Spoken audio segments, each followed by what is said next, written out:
another Spirit of Matter episode.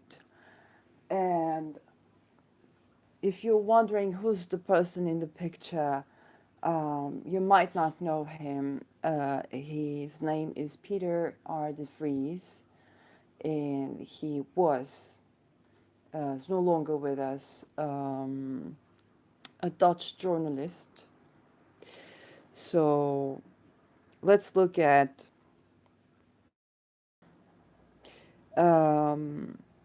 he had a television program that covered high profile cases and set a Dutch television viewing record. He was famous for his works in unresolved crimes. And I'm going to look at this chart, but I haven't looked at this chart, and I want to do Spirit of Matter the traditional way around, going over his biography again. This time, the last time I looked at this one, I was in a shelter in Amsterdam, um, and I was doing a channeling experience, and I got his name, and I like don't he. I'm not going to address his death, of course, in my channeling. Um, but there was a lot that I learned about my fatherland and through this information. So right now I decided it's time. He was assassinated, died with a gunshot wound to his head. That's how he died. Was born in 14 November 1956, Almere. Died in 23, 22, 2021.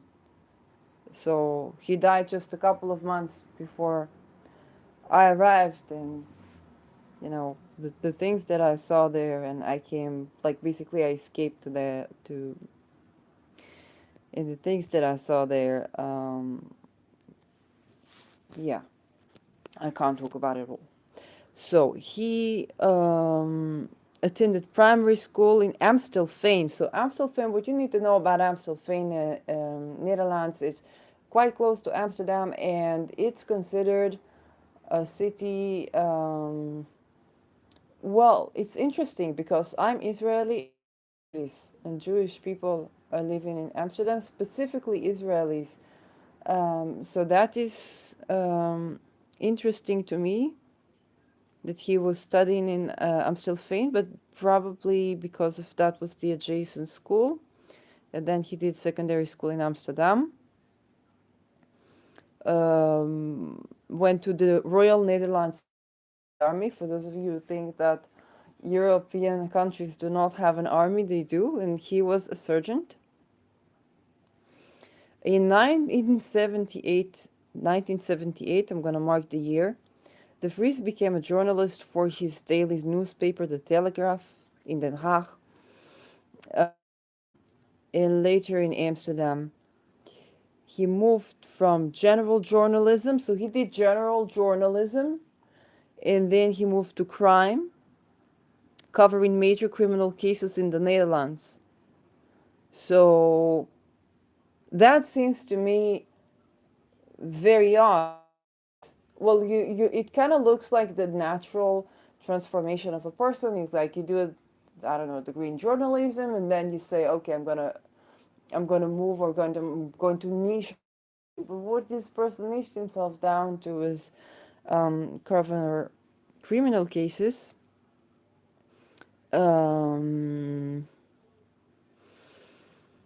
1987, he resigned from the Telegraph and became chief editor in the weekly magazine Actuel, which he transformed. He transformed the magazine into a crime magazine.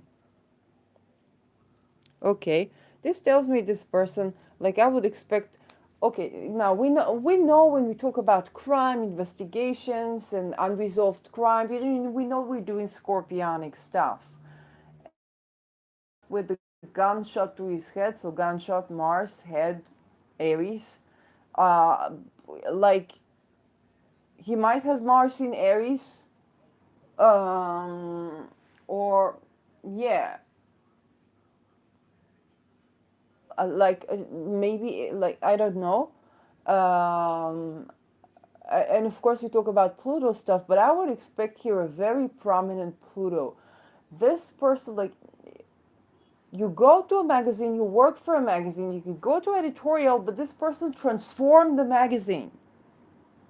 So that could be a Pluto in the third house, because third house is like a blog or something that you write, like a Telegraph or the Actuel magazine.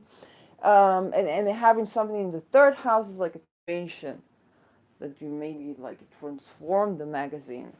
So definitely there would be, either Pluto, very probably very intensive Pluto Mercury. I would expect Aries to be strong in the chart,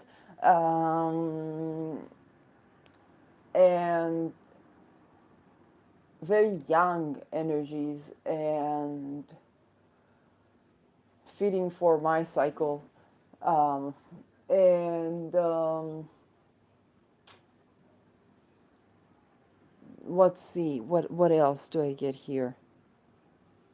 Transformed the magazine into a crime magazine. This is a powerful person. Um,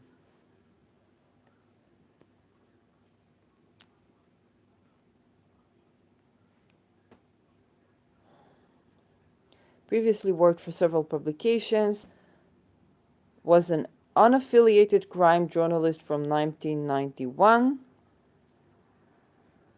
specified in crimes, investigated the murder of Christel Ambrosius and revealed that Mabel Wiese-Smith knew the drug lord.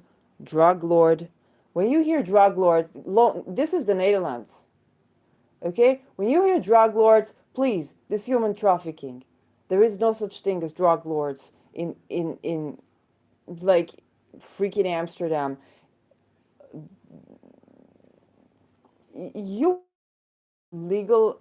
It's true that you can do legal weed, but let's just say this is a country that's not like the way Netherlands deal with something is to legalize it, whether it's sex work, gambling, drugs, and even there is even a call to legalize the drugs that we considered hard drugs, okay, like cocaine, I don't know. I'm not good with like I'm not a hard drug. I'm not a drugs person in general. The most drug you get me is like essential oils. But there's a call to legalize those things, um, and so and that when we say like a drug, like a person that had illegal drug, it it's it's human trafficking. That's the point here. They just can't say it. Um, so I don't know who's this class Purissima. Um, he revealed that Mabel Wiese-Smith knew the drug lord class Purissima better than she previously admitted before she married Prince Friso. So he was investigating a case to do with the royalties. Netherlands is a kingdom, and that means that the person got way up the ranks. She's very person investigating a crime in which somebody who was close to the royal family was involved. Um, so royal family, we know that's Leo, that's solar, that's something. It's also can also be like 10th house. So I would conjunct with Pluto, even conjunct with Pluto. Maybe he has a sun conjunct Pluto or Sun Pluto hard aspect, but I think like a conjunction of Sun Pluto. What Pluto generation would be in? I don't know. Um, Probably like what at that? It's like maybe he is a Pluto Leo. Was he a Pluto Leo? Was he? Like, was he a Pluto? No, he was not. He was probably a Pluto Virgo. Let me go back for a second. That's 1956. I think he was Pluto Leo. If he died at age, yes, he was probably Pluto Leo. He was probably Pluto Leo, and that is not enough, of course. Um, yeah, maybe he also had a something with the sun or the. It's more it's more than a Pluto Leo generation. Just something with the sun and Pluto, or the ruler of the 10th, but here specifically maybe even a prince, maybe Sun Mercury, and because this person probably has a Mercury Pluto strong aspect, like a hard aspect. I'm getting like the violent, like the very strong, very young, very focused, very energetic and focused energy, and that's a very hard Pluto Mercury, but strong Pluto, strong Mercury, and I think Mercury is conjunct with the Sun, or like I think it's a conjunction with the Sun. Um, yeah, here we begin to hear about the real stuff now. Let's go back because there's a lot to look. There's a lot here. There's a lot. Um, so that was the 5.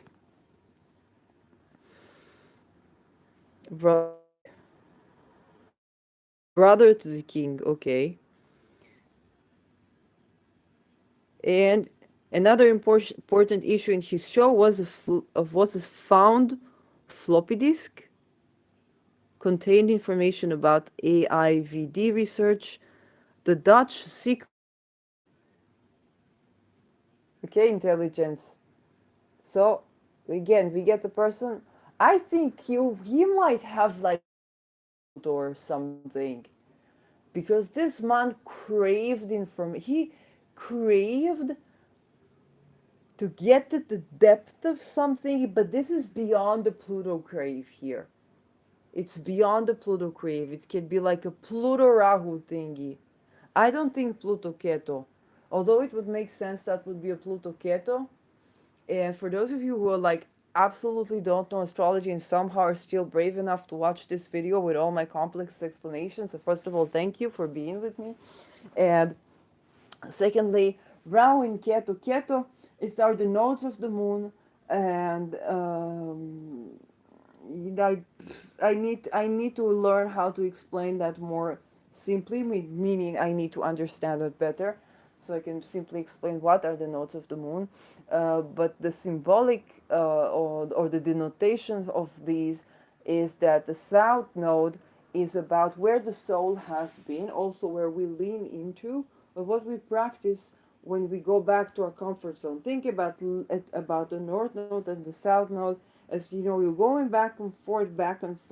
So you're going forward, but you haven't been there yet. Your soul has not been there yet. So you're progressing, like let's say, like you're progressing on land. You haven't been there yet. So your forces. I'm getting more imagery.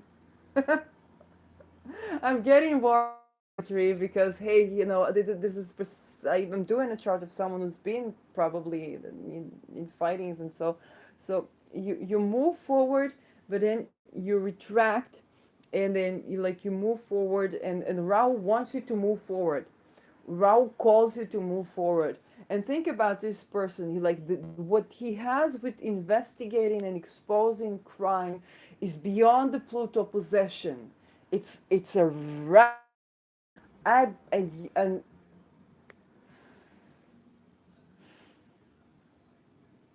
I'm wondering here because I feel like Rahu is with Pluto, but this Pluto is in Leo, and what I get is it's like it feels like an Aldebaran thing. So maybe it's a Mars, where you probably have even a Mars Pluto hard aspect, like a square or something. Um, but he points that square, he goes to delve into the depths of something, and the craving there is beyond the Pluto obsession. It's like a Rahu thing.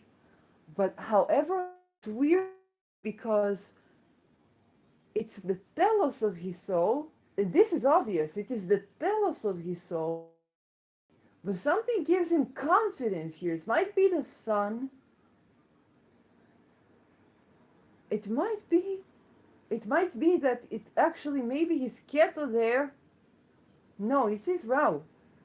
It's his Rao. But something tells me that he knows where to go. He hasn't been there yet, or maybe but he has. Maybe Keto, because it seems like he knows where he's going. Or maybe he was born under eclipse, and I need to check that if he was born under eclipse, it is something very tremendous, like the weight of fatedness. Also, when like I didn't meet him. I got like channeling, but it was very fated. I was there in my fatherland in a shelter after having gone through experience of somebody tried to put me in human trafficking, and I escaped that. And that was a person that was a, a company that worked with the public transportation, so they were working for a public job. Um, that's not to say that all the public like jobs are involved in that. No, absolutely not.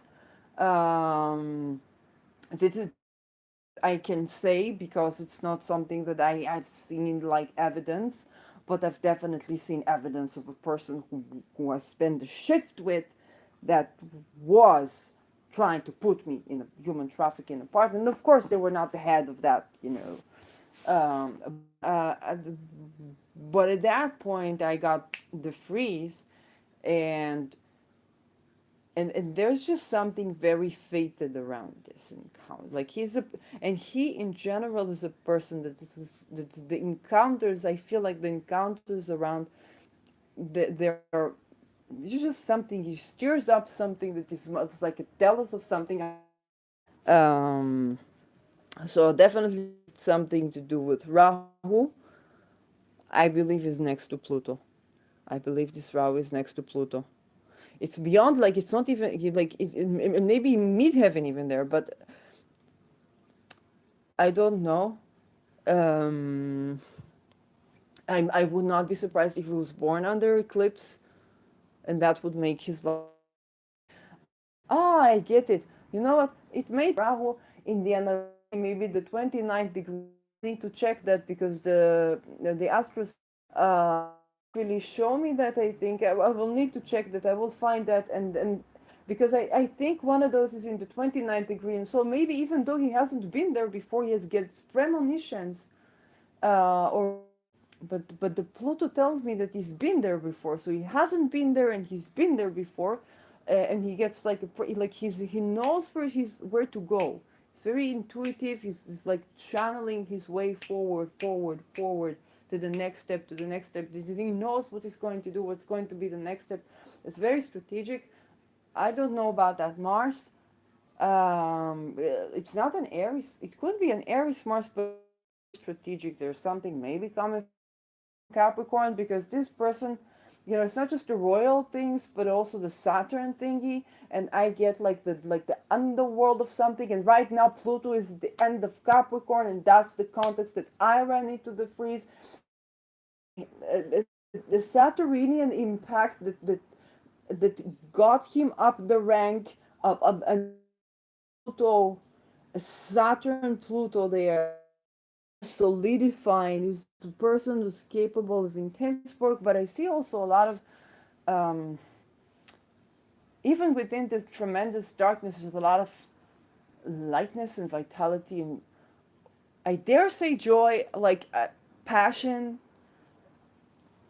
Let's see. He turned out that the service observed the murdered politician Pim Fortion win, Um, the service thought that he had sexual relations with Moroccan men. So they suspected that he was gay. But this is something I've been thinking how to talk about this in one context. But the point was not that he was gay. Again, this is Netherlands. Okay, you have gay flags in churches, and but the question was, what is the context that they were having this sexual relationship? Okay, was it a consensual sexual relationship? Yes, the problem is not who, if that was a guy or a girl, but the problem was, who were these Moroccan men? Under what conditions did he have sex with it? Because sex with Moroccan men, who cares? Really, who cares? Right? So he had sex with Moroccan men. Or you were like, it's not the yellow pages, it's nothing to do with the crime thingy, but what if those yellow pages were in human trafficking? That's a story. And I guess that's the story, but for some reason, it's even now in 2022, almost 2023, it's not reading here. Why? I don't want to know why. It should be written here. That's what it should be. Kidnapping of Freddie Heineken. It is the name Heineken. Okay? Don't. 1983 followed the case of kidnapping of Freddie Heineken from the Dutch newspaper The Telegraaf. And you pronounce it The Telegraaf. It does. The G is the G. He attended proceedings and sometimes visited the hotels in France where the kidnappers Cor van Hout and Willem Holleder. Please, I'm thinking in English right now, so it's very for me to move to Dutch. Okay? So pardon my pronunciation. In any case, it's a funny thing. I learned 2 semesters of Dutch. Unfortunately, because I was born and raised in Israel, albeit being half Dutch, I when I try to speak Dutch, it comes out like German. And German I speak the pronounce perfectly. I don't know why. So it is very embarrassing, but this is the situation. I'm usually great with accents, but this Murphy's rules. You go to your fatherland, you escape, you're in a new country, you don't remember your fatherland's language, and when you try to speak it, you sound German. Okay. He wrote 2 books based on his investigation. The first was The Zach Heineken, released in the same year. So he wrote a book about on his investigation, 2 books, followed by the Ontvoering van Alfred Heineken, the kidnapping of Alfred Heineken, 1987. A novel from the perspective of Cor van Hout, based on interviews De Vries conducted with Van Hout and Holleder over a period of 4 weeks during the last hotel arrest in Evry Instant. The novel was later adapted as Kidnapping Freddie Heineken, starring Anthony Hopkins and Freddie Heineken. So you might have seen this movie with Anthony Hopkins, but that is interesting because he wrote the novel based on the perspective of the kidnapper. Okay, so this man delved into not just investigation. Okay, we got an interesting person here. Does finishes school, goes to the army, goes to study. Process, and then he does journalism, decides to do crime journalism. Okay, transforms the magazine that he writes into a crime magazine, manages to reach us investigating cases to do with the Dutch intelligence, the royal families. Maybe he's got he had conquered that pinnacle of a mountain, and now he's like, well, let's do novels, which he was probably very talented with. Like this is a person that takes a mission. It takes on a mission, whatever. To first the mountains, but I'm not getting the mountain. I'm getting downwards into the deep. He goes into the deep and back high and into the deep and back high, and I would connect like his nervous system to go this way as well, emotional something, or maybe a nervous system peaks, high peaks and lows in the nervous system. That is something that I think was there. Um, and the perspective is the novel is from the perspective of the kidnapper. So we just delved into a novel, but look what happened with this. This became a movie starring Anthony Hopkins. Your first ever screenplay is adapted by a Hollywood star. Okay? Conquering a lot. And I don't know what to associate that with. Probably some fixed star. It could be like on the eloquence novel thing, it could be Speaker, but I think it's something like maybe Antares or Aldebaran, but it's just like, oh, everything this person sets their mind to do, it, not only do they do that, it gets done. It's done like it becomes viral. It's probably a harmonious Neptune aspect there, but Neptune is probably harmonious to something, and Neptune might have had a hard aspect with Mars there, or with the planet in Aries, because Neptune also is to do with espionage. Literary works like this can also be Neptune infused, you know, it's not just Pluto. It's the ability to get into the mind of another person. Again, that's of course penetrative, but Neptune is the literary form. It's the reality and non-reality of things. And I wonder about that Neptune, because at the end of the day, he was shot. Um, he investigated police corruption. But wait, before that, and in 1994, Vries tracked down Franz Mayer, one of the kidnappers in Paraguay. Okay, so he's not done with this. Okay, when he takes on something, he's gonna get done with this.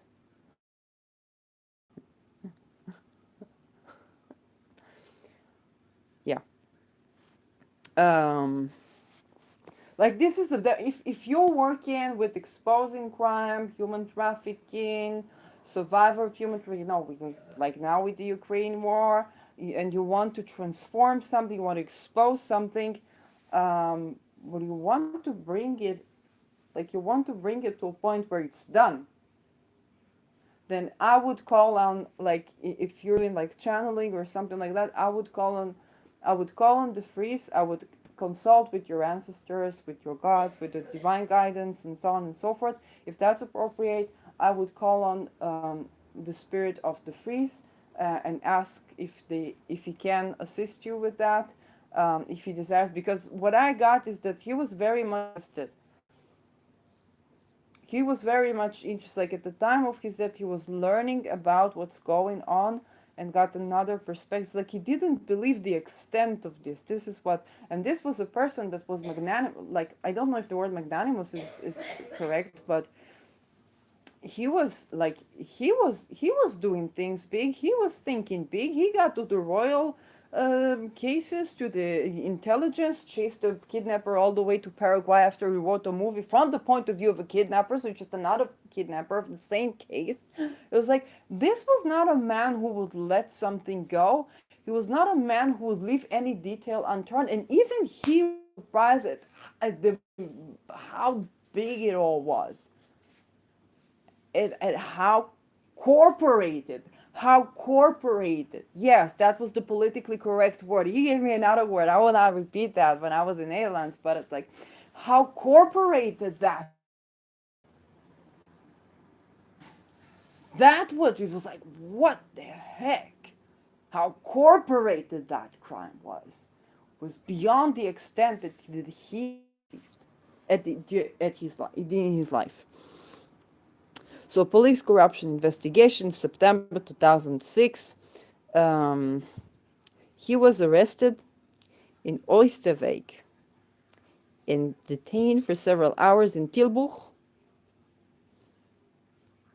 when he tried to confront a police officer with allegations of illegal actions concerning the inheritance of elderly women. So, money. Okay.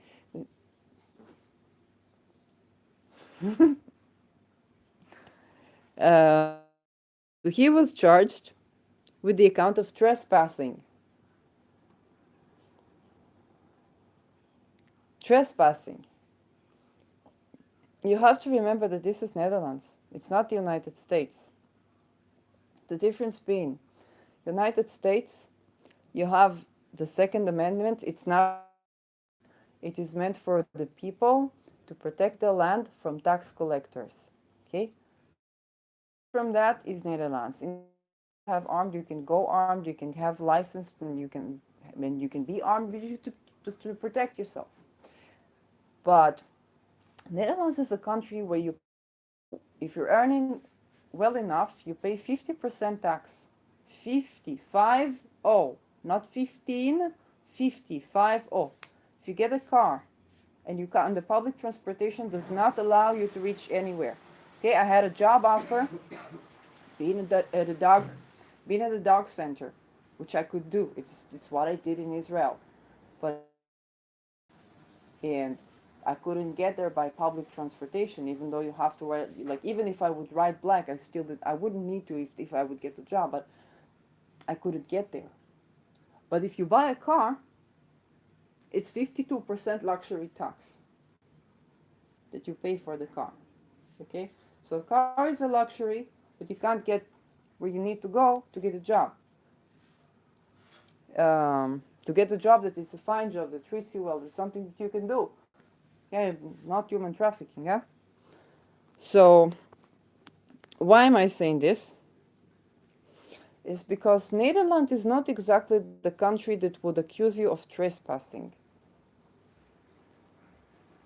How is that to do with taxes? Okay, you know, what you hear of in the movies is that if you stand on the land of somebody else, they can shoot you dead, and it's self-protection. Blah blah blah.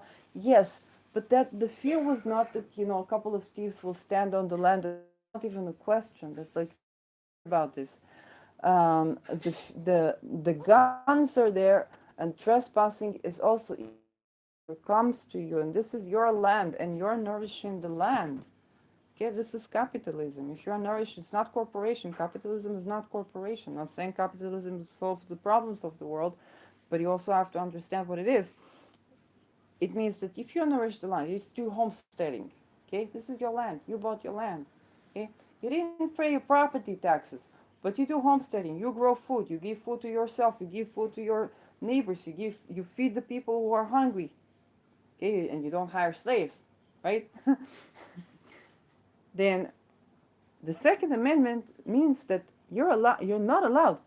You must shoot to death whoever comes to try to evacuate you from the land that you're taking care of. Because you are serving God. Okay? This is God's land. If you're tending to the land, if you're catering to the land, if you're bringing fruits, if you do good with the fruit that you bring, nobody has the right to evacuate you. I know. I know slavery. I know occupation. All of this is true. But why is the Second Amendment there? That's why is the Second Amendment there. Okay? If you go to John Locke's philosophy you know, of politics or political theory, then you understand why is the Second Amendment there and how is that idea corresponding to humanistic perspective on the state and the relationship between the state and the citizens and the necessities. Not that you can, that you are able to, you must protect yourself. You must protect. It's like conservatives would argue that like you must keep the baby. Okay, you must protect yourself. You must protect yourself from anybody to come to evacuate you from your land.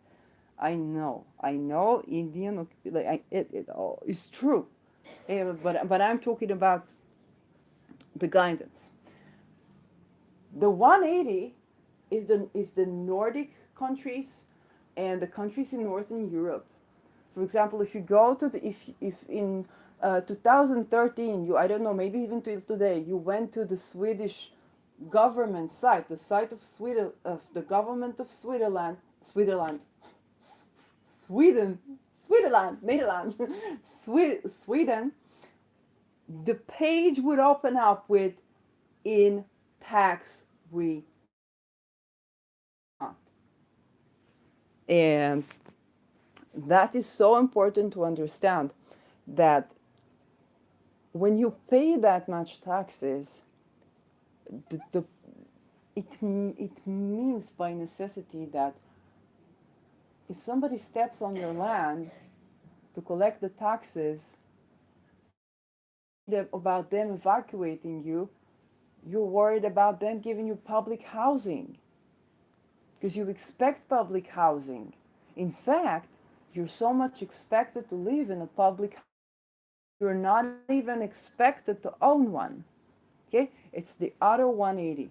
And so, for a man to be accused of trespassing in such a socialistic country, you understand how bogus that accusation is. Literally, there's hardly anything as trespassing in Netherlands. Okay, many things, and it's important for me that you understand how different is the culture and how weird is to accuse someone of trespassing. Trespassing who? Trespassing what? Trespassing what property? Okay, what? Because that officer, he in the public, he should have been living in a public house if it's Netherlands. And when I say Netherlands, I mean a person who lives in Netherlands. I don't mean race, I don't mean ancestry. I mean a person who is a citizen of Netherlands or is currently on the land of Netherlands. He's Netherlands. Um, so the case dropped, of course, in January 2007. And yeah. And yeah, the question, the behavior of the police officer in question. Kennedy investigation. Okay, so this might make him a bit more familiar to American people or to people who are not Dutch. So he produced a half-hour special about the assassination of John F. Kennedy. And that was his longest show to date. Spent 2 weeks in Texas. I'm so not surprised that he went to the United States. With former CIA and FBI agents. Okay, this is getting more complex here because eventually the Vries was assassinated. Okay, look, I'm not even looking at his chart yet. That tells me I would see stuff to do with I don't know if I would see stuff to do with the 12th house, but if we see stuff to do with the 12th house relating to his death, those stuff, and we see, let's say that the 12th house, if he has ascendant in Leo, that would make his 12th house in Cancer, and if that 12th house is in Cancer, it's not improbable that that assassination did not come from, intelligence of the United States. Not impossible. We cannot know. I don't know. But what astrology says is that, a country that has cancer, a stallion, may have been involved in this person's death or assassination. If we will see that the assassination has to do with the 12th house, with the ruler of the 12th house at the time of his passing. again, it's a hypothesis. Astrology is like astrology and so on and so forth. Okay. The exile from the flea, Harvey Oswald. So one of the interviews files said he was the gunman responsible for taking Kennedy's life. Files contradicted the findings of Warren Commission and claimed that the CIA and the mafia were involved in the assassination. So this guy going from one country's human traffickers to another country's human traffickers. And, well, I'm not saying mafia. Okay, mafia. It's like this is a big talk that I'm probably not able to have. So for one, other countries' organized crime would be more appropriate to say. Natalie Holloway disappearance. And they just skim over the fact that he was involved in the investigation, contradicted the results. He turned over the results of the investigation around the assassination of Kennedy. Today, it's a conspiracy. But no, he was a serious journalist who had evidence to back up everything that he was doing. So you can get the understanding that we talk about Peter de Vries, we talk about a person that was a very big name in exposing crimes on a global scale. The closest that I have seen to that, up to date, with the people I've been doing Spirit of Matter on, were people like Edward Snowden, which I didn't do a Spirit of. Did I do? I think I did not do Edward Snowden just yet. I did not do Edward Snowden. I need to do that. Um, and of course, Julian Assange, because the level of exposure of information now, the Vries was doing that correctly.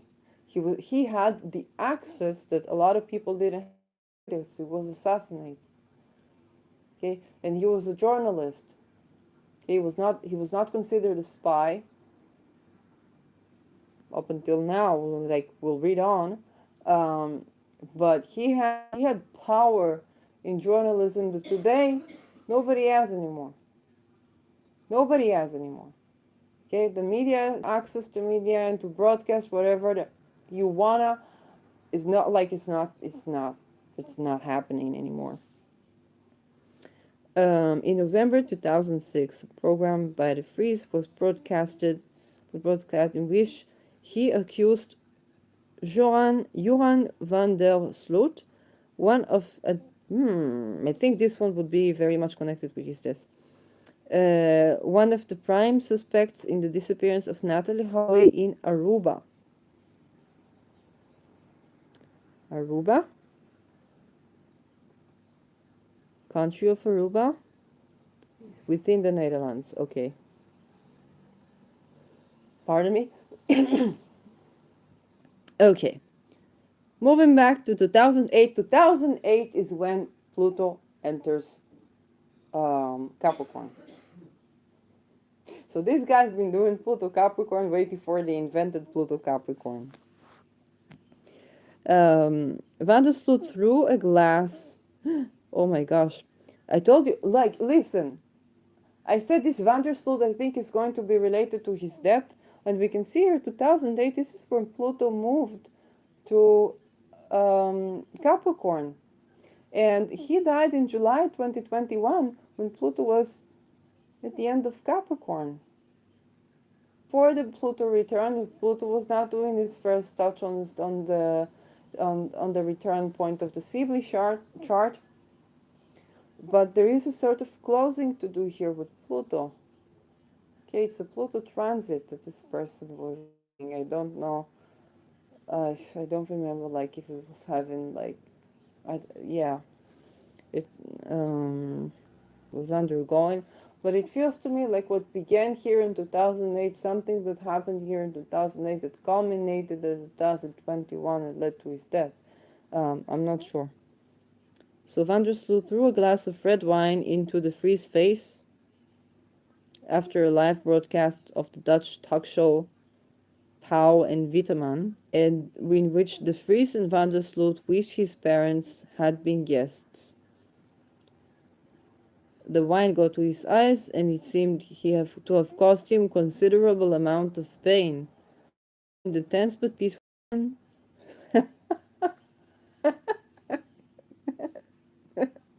I'm sorry. Like tense but peaceful. Okay. Well, imagine the amount of control this person had over his temper. It's not one to mess with, right? Um, De Vries had on several accounts challenged Van der Sloot's integrity. So the guy threw a glass of wine at him, and he speaks with him, although it seems to be very painful, peacefully. Wow. Um, 2008, De Vries said to the media that he knew what had happened in the case of Natalie Holloway. He shared his findings with the police, stating that he would publicly show this newfound evidence in a special episode of his television program. On 3rd February 2008, the undercover video aired on Dutch television, smoking marijuana after it. It seems like this, like, it's like a person that got angry and, yeah, admitting being present during Holloway's death. So he gave, so the Vries got out of him and admitting presence in the death of Holloway, uh, live. Live. The show was watched by 7 million viewers in the Netherlands, and that was the most viewed non-sports program in Dutch television history. Moment. And I think, unfortunately, will culminate and result in the Vries death. Patrick van der Arm, again, and I get this, like, it's like the Antares Aldebaran thingy, because it seems to me like something with Aldebaran, because I don't know what in Aldebaran, but the reason I'm saying that, you know what, he could have had a Mars in Gemini, when I think about it, because he was a journalist. In Mercury in Aries, because he was a journalist, and so he was exposing, like, his Martian activity was also through journalism. I don't know what house in Gemini, like, so I would have to travel, so the ninth must have been involved. I hope you're noting the predictions so far. An especially detailed episode, I think it is an interesting one, so Patrick van der M, working undercover for the Vries, had befriended Van der Sloot. So we have an interesting story. Somebody was working undercover for the Vries, befriended this Van der Sloot, who was unaware that he was being taped when he said that Holloway had suffered some kind of seizure while having sex on the beach. Not the drinks on the boat, and dumped her body into the sea. And that, and that gets taped. Um,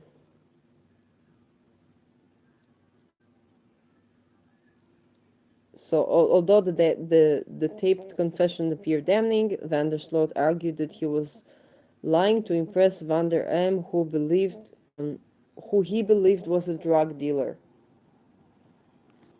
Again, like that, that was his way to get out of it. Okay, Van der M, this is the guy for the Vries, said that ABC paid 830. Wait, I don't how. Let me read this number again. $830,000 to secure the rights to broadcast the program in the United States. Okay, so big money was involved. Um, and the Vries was doing a job that seemed so far quite successful. Because this type of shows, you can expect people that would get like a case because they have interest in so much money changing hands. You would expect that the person who does such a show would round the angles, would get somebody and get them to look like they're guilty, and the money rolls in. And however, the Vries was very meticulous. Okay, he was very meticulous. He showed the evidence. He showed the tapes. He showed um, hoe ik Jordan van der Sloot aan het praten kreeg. Kreeg, it's actually kreeg. How I got to Jordan van der Sloot. How I got Jordan van der Sloot to talk. Okay, again, a heavy Pluto Mercury. He controls the conversation. He controls now. When he is doing exposure of, then this is taken the Pluto Mercury, and I already assumed that there is a Pluto Mercury hard aspect, but it's taken the Pluto Mercury into a point where you unravel something, you expose something. It's a very violent Mercury. Okay, it's a very violent Mercury. It's a penetrative Mercury. I expect Mercury to be not even in Scorpio. I like in and I feel it's a hard aspect. And he's Pluto and Leo. Maybe if he has his Pluto like around mine, it's like at the end of Aries, and Pluto at in conjunct, and that would already be a hard aspect. But I don't feel it's an inconjunct. Inconjunct is like something that you find difficult to settle. I don't think it's inconjunct here. I think it's either an opposition or a square. I tend to believe it is a square and not an opposition. I'll tell you why. Because opposition, I have an opposition Pluto Mercury, and my Pluto's in Scorpio and my Mercury's in Aries. I would not be able to do what he does.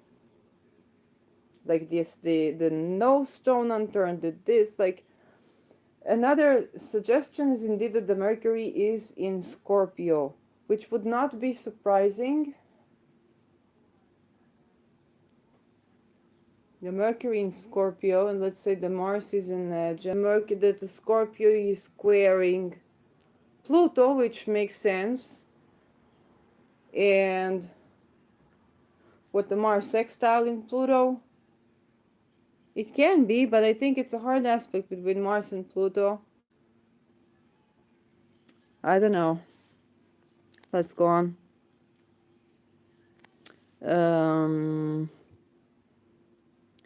So, the Vries accepted International Emmy Award, Current Affairs, for his coverage while accompanying Natalie's mother, Beth Holloway. This was a person who is very much aware of the glory of what he was doing. So he was keen interested in what he was doing and very much aware of the glory aspect. And this does correlate to me with the Pluto Leo, actually, because this is the essence of Pluto Leo. It's like you're doing an investigative job undercovering this, but it's a show. It's a show that is based on actual data that you're exposing.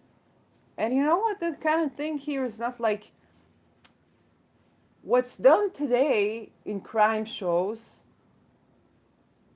You know what? I wouldn't. I don't want to go name throwing because it's not a name throwing. It's bashing, and I don't want to bash any. Like, not worth to mention the name, but what today is sometimes see not necessarily with crime, but with those shows that intend to expose the truth, what you see today is as that what seemed to be like what the Vries was doing is the analogy is of that would be, cult-like sciences to actual experiment innovative science. If you know the term cult-like science, like if you don't know the term cult-like sciences, Google that. That refers to the type of sciences that would take the dogmatic form of what the scientific research should. Like if I was doing astrology in cult-like sciences fashion, I would say, well, I have this is my, of course I have an hypothesis, but it was like we were doing linear regression with that and that model on that and that group and that, fuck it, we're doing astrology. Come on, this is not the model. It's not science. Come on. I'm looking into real things here in hands-on fashion. I'm making actual predictions that then, guess the sun sign of the person in front of you by asking him 5 questions. Okay? That's the difference.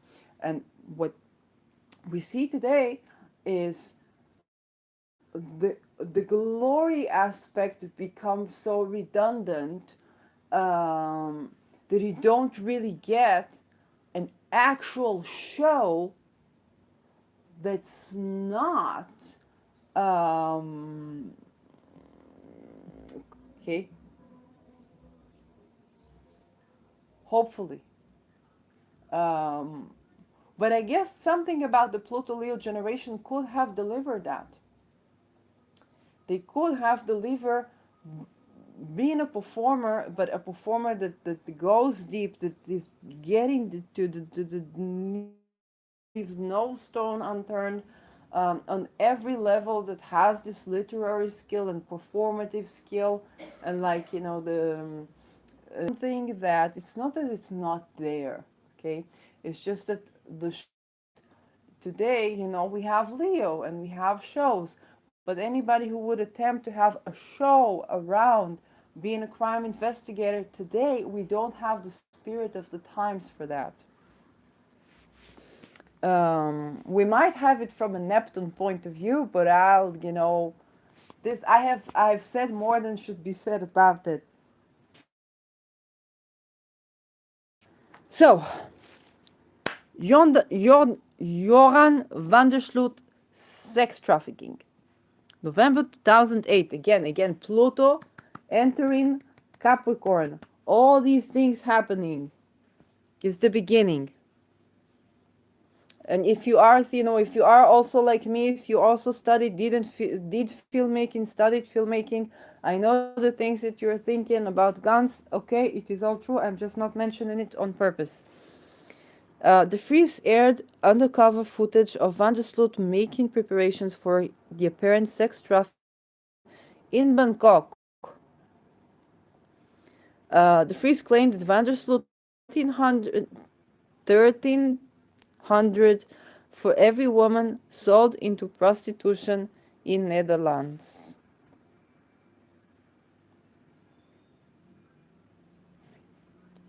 1300 per capita. Okay? I don't need to tell you about what's happening in Ukraine right now, right? How many women? How many men? How many children? Who are the homeless?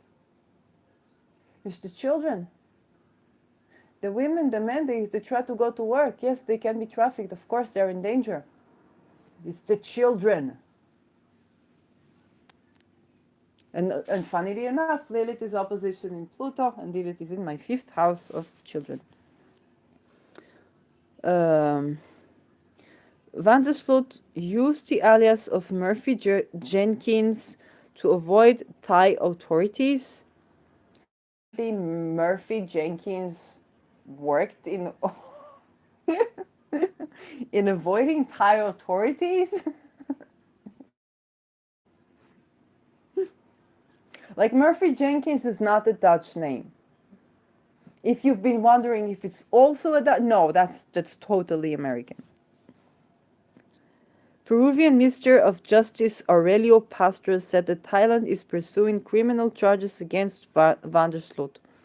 According to the National Enquirer, he's being investigated for his involvement in the disappearance of young women he may have recruited for Thai sex slave gang while posting a production consultant for modeling agency that will send them to Europe. Modeling agency. Okay, so they get this ad that they could be models in Europe, and it doesn't sound like a trick because that's what models actually do. And you definitely look for a look that is imported when you do fashion shows. So there was no reason for these women to suspect that there was something going wrong. They were looking for models. It didn't seem wrong. It was a promising job in Europe. And probably those were very beautiful women. Death of Mariaska Mast. She traveled to Australia to interview Daniel Ian Ross, who's been sought for through the Interpol now. The Interpol, again, Interpol is another word for investigating human trafficking. For the August 3-year-old Dutch tourist Mariska Esmeralda Mast, the Honduran island of Roatan. Ross was initially arrested and released after surrendering his British passport with instructions not to leave the island. He had dual citizenship and used his Australian passport to leave the land. So this is true. If you have two passports, you can travel.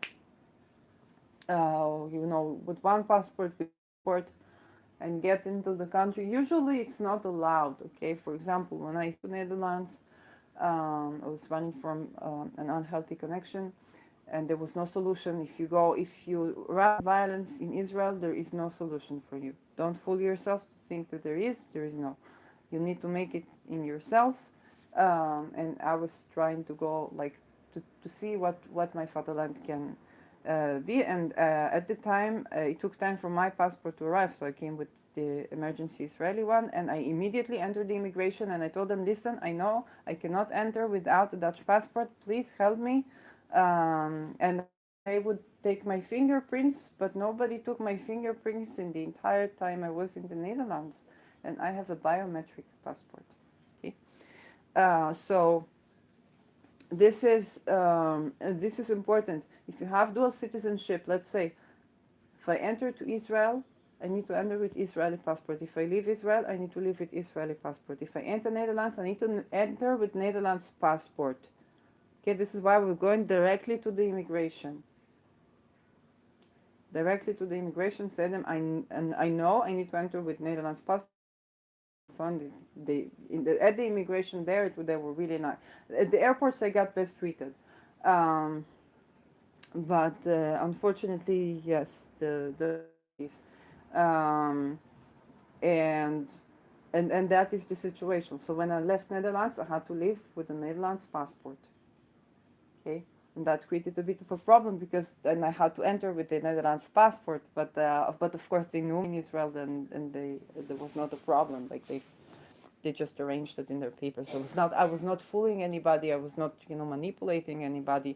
But a person who like a trafficker, then they have two passports. They can go with one passport, and then they can leave with another passport, and it's not a problem.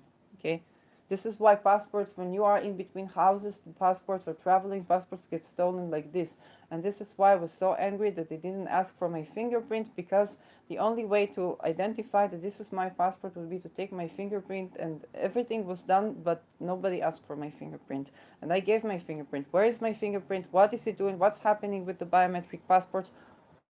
world. I was saying, well, it's the Dutch government, they are also very organized. There is no problem to give my fingerprint when I did the passport, but unfortunately, nobody asked for my passport when I was in a situation of, escape and a violent connection. Um, so, dual citizenship. Ross denied the responsibility for the death through his lawyers in Australia, which does not have an extradition treaty with Honduras. Now, this extradition thing is, when I did the Julian Assange case, okay, here in Ireland, because of the rules, and there is also the question of extradition agreements. So these people know, okay, in Julian Assange case, he was doing journalism, but you also had to know, he knew that he was in danger, right? Because like his journalism was deemed espionage, and we're still waiting for Mr. Biden to, you know, do the right thing and skip these charges. So, but in the case of actual organized crime, um, if Australia does not have an extradition agreement with the United States, that means that they're safe there.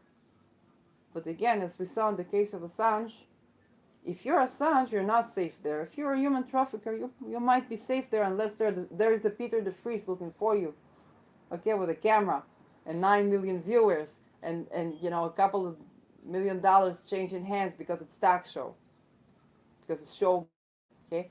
And the first house, well, as predicted ruler of the ninth house.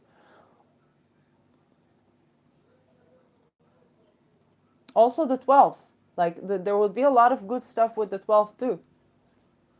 His relationship, many people would try to go to break out to the United States from Europe, from Britain, from Australia. Not a lot of them make it. He made it like almost like no effort. It seems like no effort. Okay, it was very strategic, very very intelligent. Um, but also he used all of that. It seems to be like he knew a lot about himself. He investigated himself a lot, and he knew that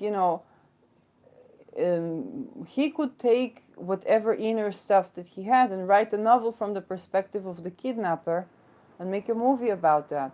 He knew where is it good to make a movie about that rather than that would be interesting to the crowd, rather than to act that out. And where it is good to investigate and where it is good to use talk show and connect, this industry and that industry and this country and that country. It's very powerful persona. Very, very powerful persona. And that's like, that Pluto and Leo generation gave us some people, I guess. We have more details about that. But let's see what's happening here because this is interesting. Han publicly appealed to Ross to come forward and exonerate her. I don't know. Ross called the police when the Vries attempted to contact him at his home in 19 August. So this was the Vries. He was not giving up. It was like, oh, this guy escaped to Australia, no extradition. I'm gonna get him in Australia. He came to his house. Okay. This is one obsessed human being that fortunately did good things with his obsession. But you cannot ignore the obsession, okay? He came to his house in Australia. De Vries was arrested and paid a 200 fine for disobeying a police order to move on. Okay? But this is Australia. He was just arrested. Um, so he had so this who had then left the country, and De Vries criticized the Western Australia police for arresting him, saying, I didn't touch him, I didn't insult him, I didn't threaten him. This is a homicide case, I tracked him down, and now you're putting me in jail. That's the world upside down. Not the sentence. Okay, it was 2010. The world upside down. Upside down. The turning of. And this is what he came to expose. Anybody, whether you're a Me Too veteran, you know, what should I call it? How should I call it? You know, exposure of government actions, veteran, a journalist deemed espionage veteran, whether you're whatever it is that you were exposing, whatever it is that you speak up about, whatever it is that you want to do the right thing and not only speak up but make sure that these things won't happen. If you did that when Pluto was in Capricorn, literally this is the sentence, like this is the sentence that represents the global atmosphere. The world was upside down. It's not the person who was exposing. It's not the people who were uh, obeying illegal orders or giving illegal orders being exposed that was put to trial. It was the person exposing them that was deemed espionage. Okay? It's not the women who spoke up. If you did Me Too Academia, you know that, huh? It's not the women who spoke up about what happened at the workplace, at the academia, that were believed and the offenders being held accountable. It's that these women spoke out, even in the Me Too era, had to face persecution, legal persecution. Okay, the world upside down. Okay, all the Vries was doing was knocking on the door, knock, knock, knock.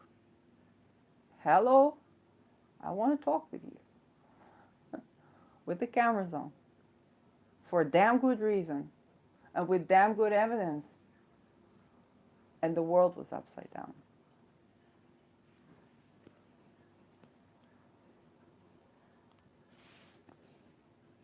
So there were more documentary work with Beth Holloway.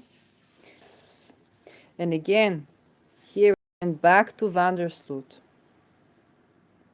So, 2005, the Vries, this is before. So he was a politician. And I think this is the blind spot for the Vries. He started a political party, Partij voor Rechtswaardigheid, Daadkracht en Vooruitgang. Okay, the Party for Justice, Action and Progress. But this is a bit a blind spot for de Vries, because he wanted to do something big and to change something on a global scale. His way to do that was understanding there is a certain structure, so he's going to reach to the top of this mountain, to the top of that mountain, to the top of that mountain, to the top of that mountain. That's why I say Saturn Pluto thing, okay? Reaching a pinnacle, transforming the pinnacle. And that was his agenda. And I think whichever of us was in certain sort of key position, not like the Vries, but then we may have had the same thinkings. Like if you were, I don't know, marginalized group, women, I know people of color, person of color, got to study in Ivy League or something like that, then you probably were thinking, well, you know what, I'm going to finish my degree, I'm going to finish my PhD, I'm going to have this name, I'm going to this, and then I'm going to mention that I'm a person of color. So you can think about more Beyonce than Jay-Z, because with Jay-Z I think it was more obvious, but with Beyonce she was like, 2015, was she got to a certain pinnacle in her life where she could talk about her blackness. So when Pluto in Capricorn, it's like you would wait until you did so and so, and you did so and so, and you did so and so, and you did so and so, and then you would talk about this. And I think it is a bit of a blind spot because on the one hand, that is what that was the way to go. You had to get to the top. You had to get to the top to transform the top. To decentralize the top, you had to get to the top, and then from the position of power to change. But there was also difficult. Went through the CIA world, and he went through international, like the regime type of thing, and it's like he went through and he went through, and then he did the documentary, and then he did the politics, and it's a natural course. It's not that he was doing something that was wrong, but the whole point of our agenda is to decentralize, and he became an empire. Okay, he became a very big force. He became a force hand here and there, and this hand here and that hand here and that hand here and that hand here and that hand here, to transform, to change. um, and that is important. We understand that what we're up against is a world where is a conflict of interest at every step of the way, and this is how the media is looking today. I do a video, I have like 3 4 viewers, and there's something good about that, the sense of invisibility, and there's something that we all, there's a certain algorithm about that. I'm not saying that I'm being shadow banned on YouTube, absolutely not.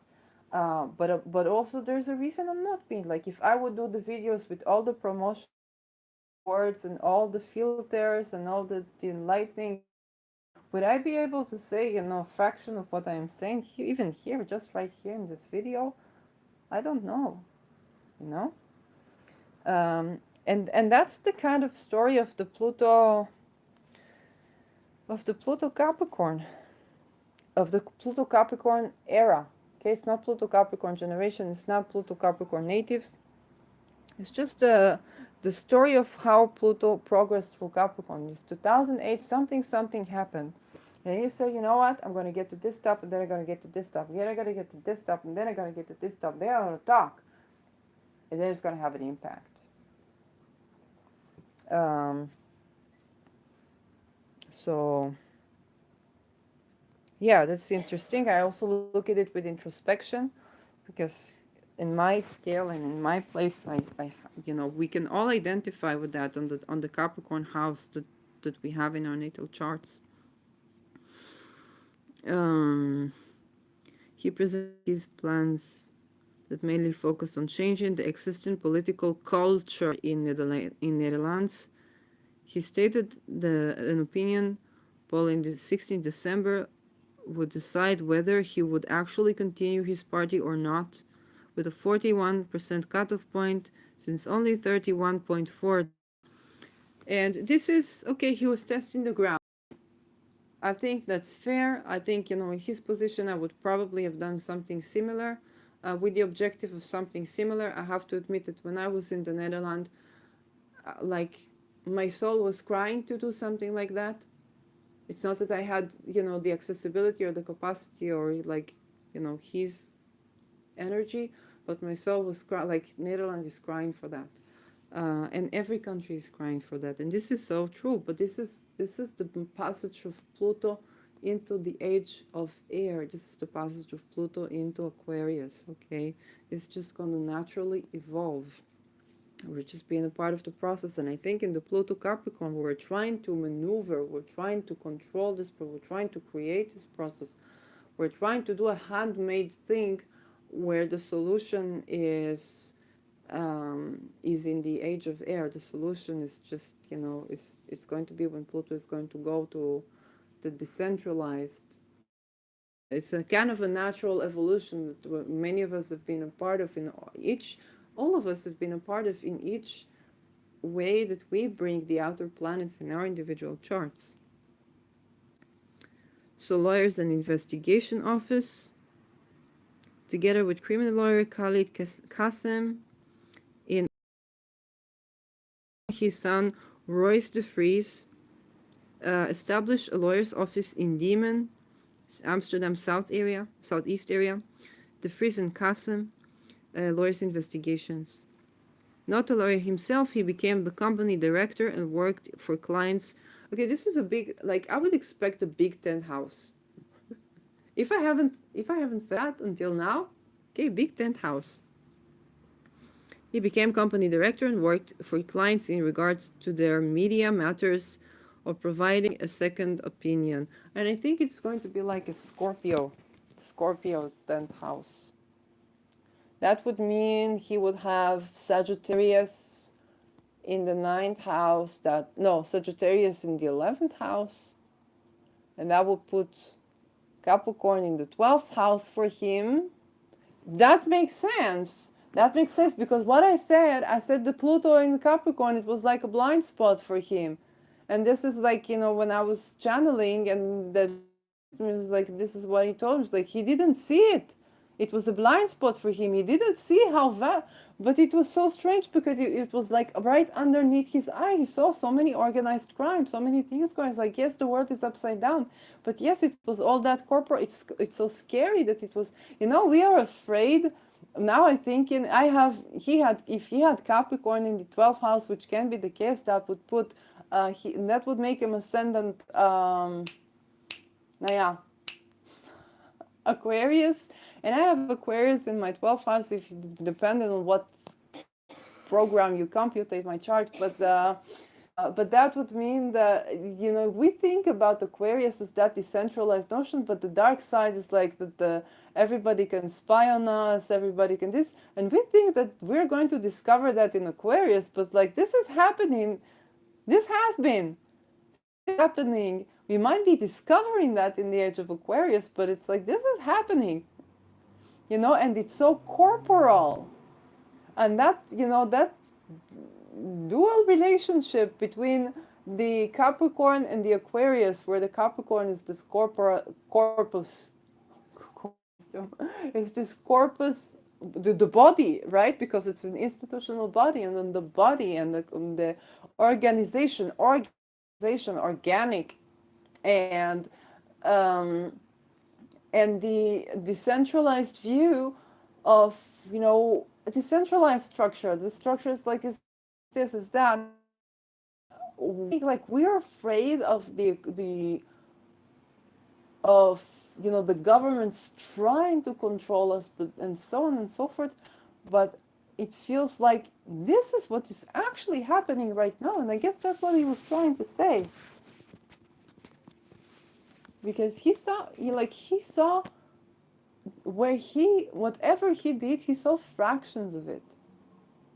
Because think, this man studied so much, when you go through this process, you study so much in so many fields. Think, he had to do journalism, he had to do acting, he had to do literacy, he had to tell a story, he had to work in front of a camera, he had to do investigations, he had to do criminology, in international law, he had to understand in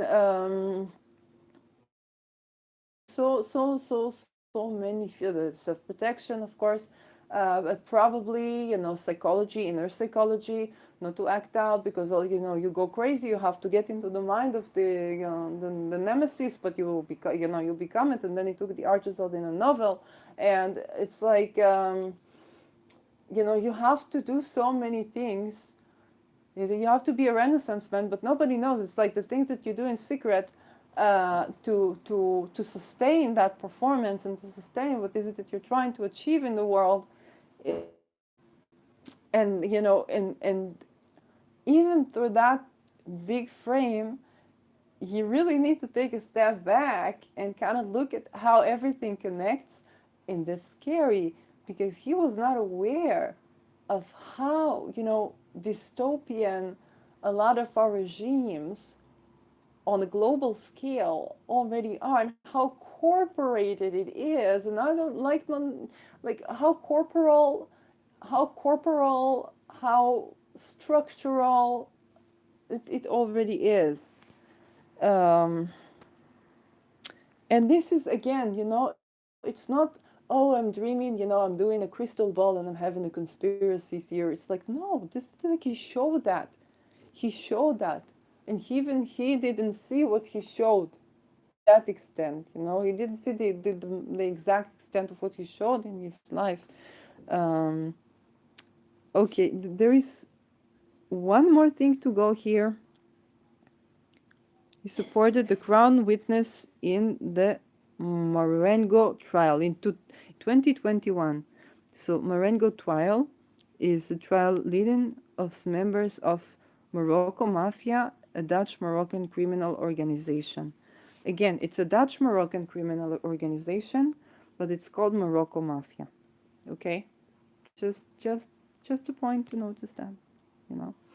17 suspects are standing trial for involvement in number of murders and attempted murders. The name of the trial was picked at the random by a computer and relates to a fabric named Marengo. What?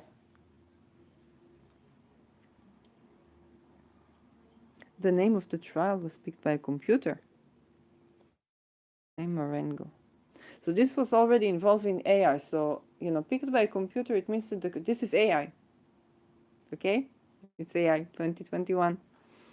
The principal suspect is Ridwan Taghi, to be a sponsor of the organization. Said Razouki, the alleged right-hand man of Taghi, was arrested in Medellin, Colombia on 7th February 2020, but had not been extradited to the Netherlands at the start of the trial. And he was extradited in December 2021. Again, we have only December 2021. Yes, that was when I went to Netherlands. Uh-huh. Okay. Accusations.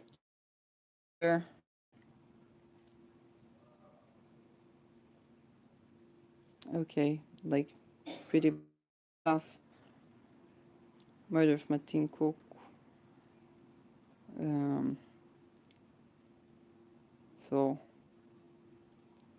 preparing for assassination of Khalid Hamidat in January 2017. Murder of Hakim Shenhain. Crown witness. Breakthrough was made when Nabil's non-criminal brother was murdered. Like, I can't help but to think, what if the Vries was alive when I was in Netherlands exposing to what has been exposed, and how would things turn around? But I guess this was not meant to be turned around in the way that the Pluto Capricorn is, but in the way that the Pluto Aquarius is. Okay, it's a change for the system.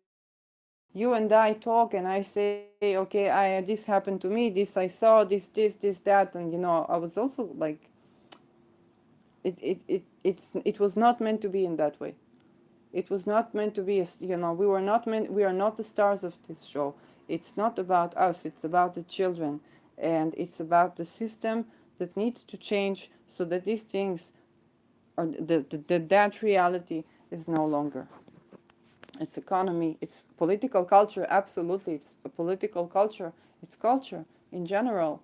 And yeah, and it's not just, yes, it's like, it's not just it's the entire structure, it's the entire structure. So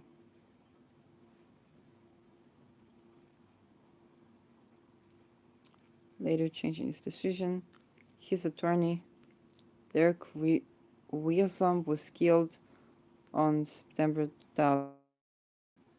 Okay. Investigation journalist Peter de Vries was supporting the Crown witness on trial in July 2021. He was shot in the head after leaving television studio of RTL Boulevard in Amsterdam, where he had appeared as a guest. He was taken to hospital in a critical condition. 15 July, he died as a result of the shooting. Okay, so this was that case, and now let's go back here. Assassination. Of course, you can understand this is very personal to me, um, but I think beyond the personal, you understand that this is not this is not, of course, this is the natal chart of the Vries. This is what this episode began with. Um, but what he was doing, this is not, oh, what a great man he was. Of course, what a great man he was. But the world is upside down. Okay, that if there is one sentence to take from here, is that the world is upside down. On a personal level, that's why he died. Okay, on a personal level, that's why I was taken to Netherlands to see what's happening with my fatherland before Pluto moves into Aquarius. But this is not a personal level. This is beyond. This is global bodies, set of bodies that were structured to allow this. They were structured for this to be. Um, Personal life, had a partner. He planned to marry her at the time of his assassination. He was married for 35 years to an unidentified woman. So he had a secret marriage. Again, probably we're going to see, something with Venus in the 12th. And they had a son, divorced in 2013. And then from 2015 until his death, he was in a discreet relationship with Dutch journalist Tamina Alkif. Is probably a very, very interesting person in the right of her own. That probably deserves an episode. I don't know if I would see her chart. She revealed the relationship in 30 January 2022 and said that the couple planned to marry in the summer of 2020. Going to publicize this. Okay, so of course he had to keep his relation. Like, I don't need to tell you why he had to keep his relationship secret, right? Um, there it is. Let's go to the chart. Peter is no way. Come on. Oh my god. Okay, so we had ascendant Cancer with Capricorn in the 7th house and the ruler of the 7th in the 6th, Saturn in Sagittarius, Rahu retrograde in Scorpio. Okay, the Sun with Mercury, trine in Mars, in Pisces, Mars next to the midheaven. Um, hmm. Lilith and Chiron in the 8th house in Aquarius. Uranus and... Okay. Oh, no, he was Pluto in Virgo. Can it be? I want to look. No, I want to look. Okay, Pluto. 0 degree Virgo. But this is Pluto on Regulus. I told you! I told you! Regulus, okay? The star that signals, the fixed star that signals royalty. Okay? 0 degree Virgo. And Pluto, right conjunct Regulus.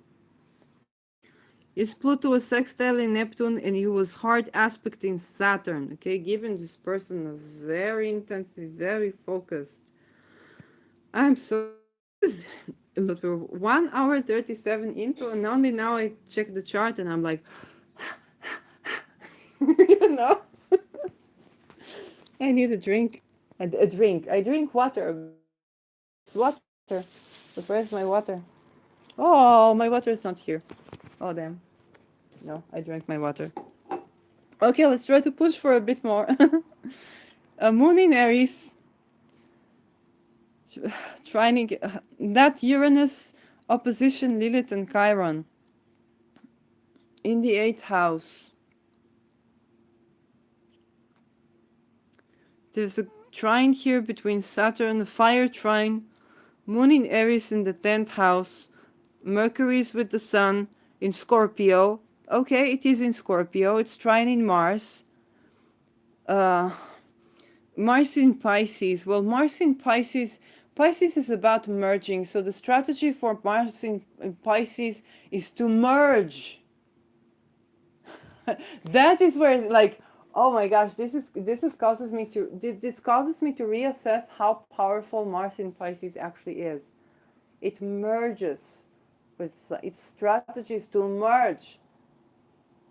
This is why it knows it is one with its target. Okay? Mars opposition Jupiter, Jupiter in Virgo. I said he had a well-placed Jupiter in Virgo. That was not true. But Jupiter had a good Mercury. So Jupiter was sextile in Mercury. Um, Neptune in Scorpio. Yeah, sextile in Pluto, of course.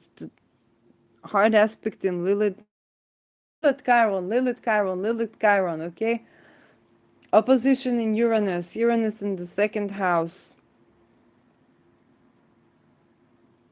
He was basically making Lilith Chiron, okay, is also in the eighth house. Eighth house is also the resources of others. Basically, he was in a very benefic to humanity way, making money, basically out of exposing world scale organizations of human trafficking. Um, and I guess that's the Lilith Chiron. It's like, well, he funnily enough, he got trafficking, but that was not in a way that, you know, is manipulative, in an unusual way. Okay. Uranus and Leo.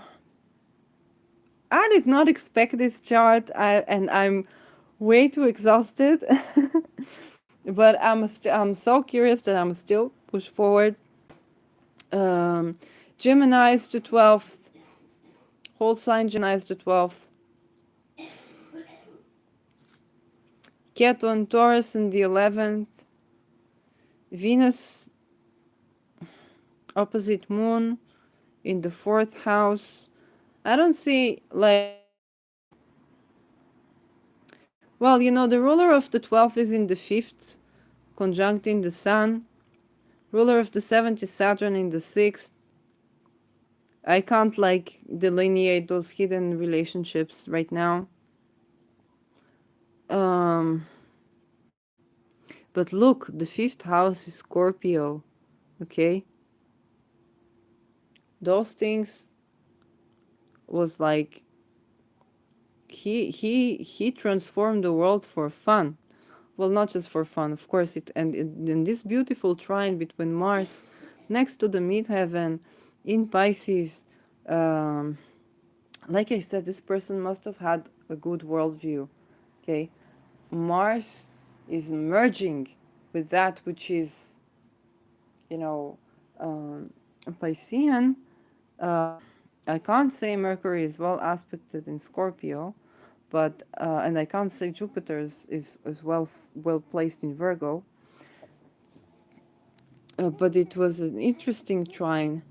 The opposition of Mars Jupiter can give us this, you know, conflict between the worldview and our actions, or the actions that we need to take in the world, or it's like the ruler of the ninth house is in the third house.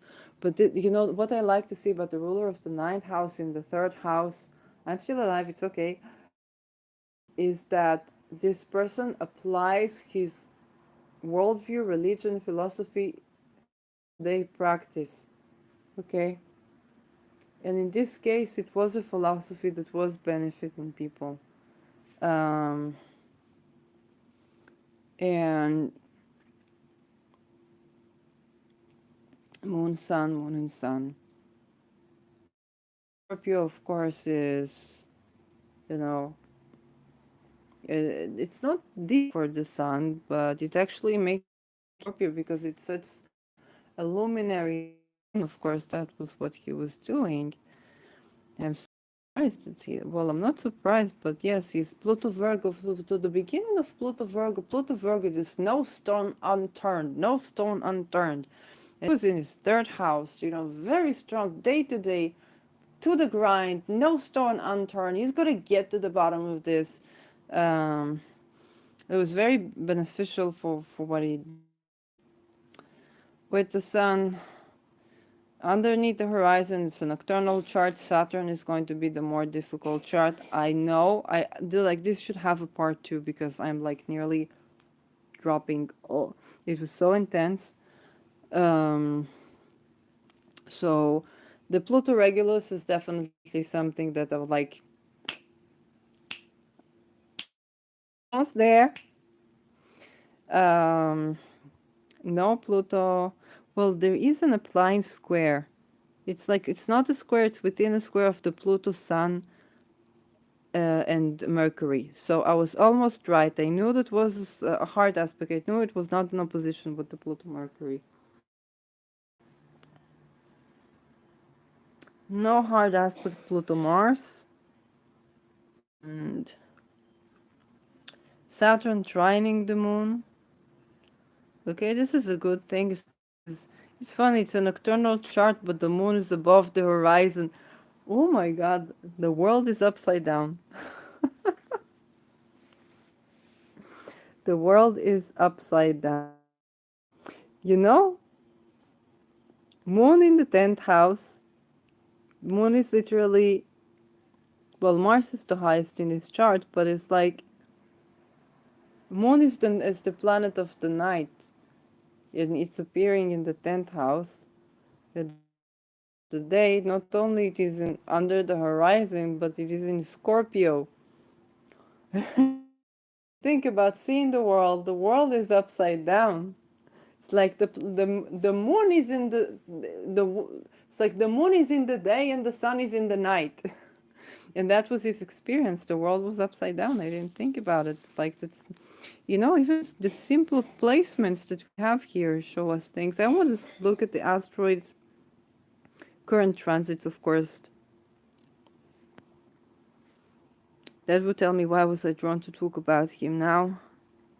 Oh, come on, as if it's even obvious, like the Lilith ascendant in Cancer. He was like, it was, yeah, he was ascendant in Cancer, and I think the ascendant was in Cancer, where I said, I'm doing an episode about him. Um, so, yeah, just like the Cancer. The Mars and Gemini, I'm trying to look for something that gave me that. I would probably need to look at the synastry as well, then not yet. But current transits, let's see. Because I'm being called to look at this current transits. Well, Saturn in Aquarius, preparing for Pluto to go to Aquarius, that's obvious. Venus and Mercury here in Capricorn. Um, Sun in Sagittarius. Oh, the Sun is applying heat heaven in Sagittarius, and here I talk about the person who's, but he has it in the 6th house. No, I don't know. The moon maybe was crossing his Jupiter. The moon was crossing his Jupiter in Virgo, and that attracted probably that kind of interaction because the moon was also opposing my ascendant. So speaking about a person, a significant other, not in that way. Um, but yes, I was speaking about something that somebody was something in my 12th, in my 12th, in my 12th, but yes, maybe probably the moon. Okay, that's one thing I want to look at. It's Ceres with the moon and Aries with the moon. So it like he didn't speak up about children, but said 9, the 10th house, and I guess that was, that had to do with that. Although she's not making any aspects. I haven't seen the date, like I didn't do the date of his dad's transit. I can do it now emotionally too. Humea apply. No, it's not on the.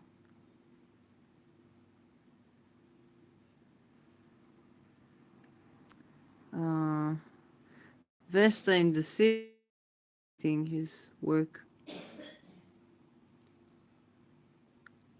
Well, Hygeia, Eros. Well, Eros with Chiron and Lilith, it tells me that, this could be even a person that was looking, kind of logically and detached, looking at those matters of the eight and looking at um, people who are in circumstances where they're compromised, where they're, you know, in conflict situation regarding the sexuality, war crimes, people who are in human trafficking, and decided to, like, he was drawn to them. He was drawn to these people.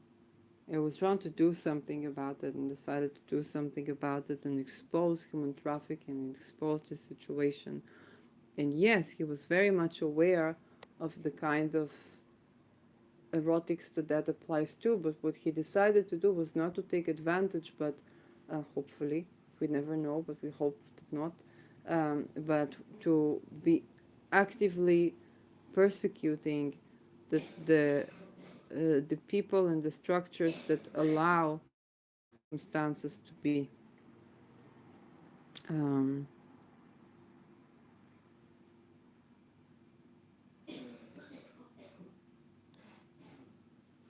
but I saw, when I was in Amsterdam, like he accompanied me a lot um, back then. Um,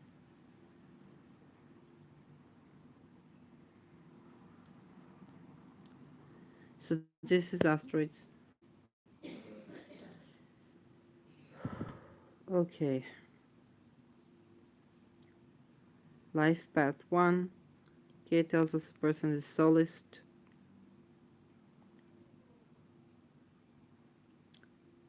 Um, okay, writers, actors. Okay, shape. Let's take a look at shapes. We have a lot. The world is upside down, is what I see here, because we have, way more below the horizon than above the horizon. But there is this, this is a very pleasing, aesthetic, symmetric shape where more than meets the eye. A lot of his work had to do with the underworld, with what is unseen, and like, and what could be exposed, is like a speck of that, the tip of the iceberg. I want to do more with this chart. I want to do more with this chart.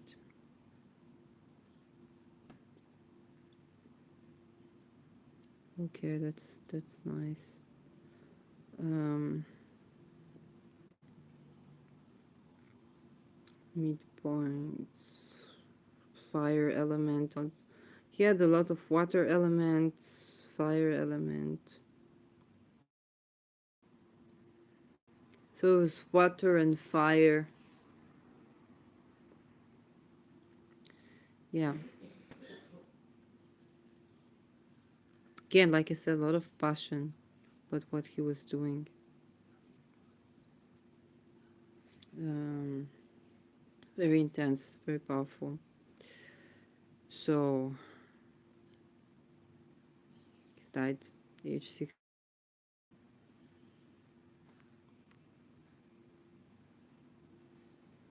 Um,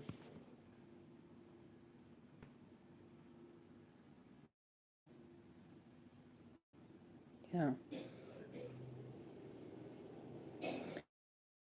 covered him. Was guided to look for him. I probably saw that name. Maybe I saw something about the murder, or something about the news. Maybe I went into Dutch news, or Peter Rudolf de Vries.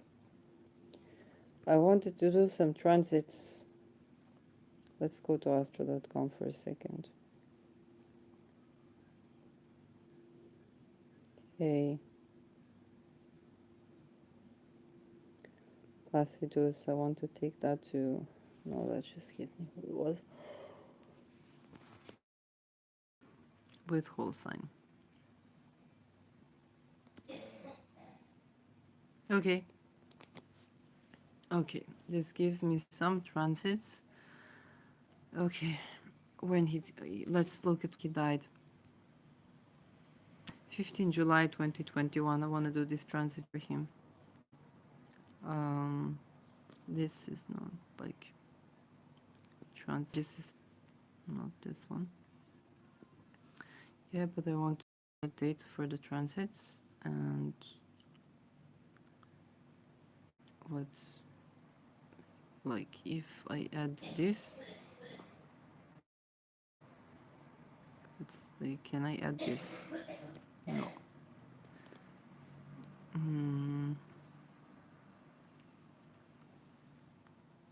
This would take me back to that.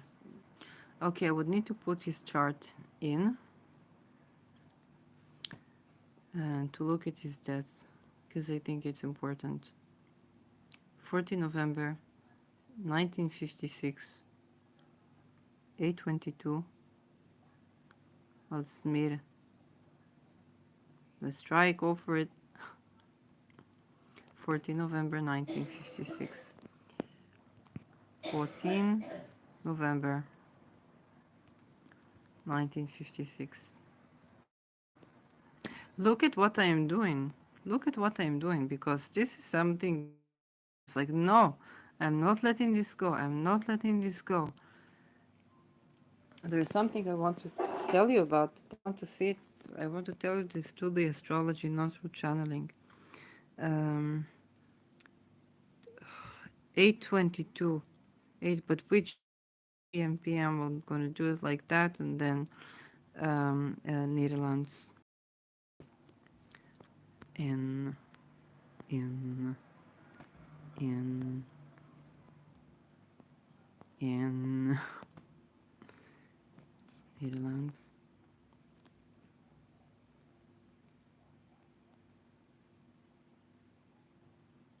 But Alsmir. No, you're not doing that. Alsmir. Come on. No. Ah, Alsmir. Okay. Thank you. And let's just say one more time. Was it? Yeah, 2022. So this was in the evening.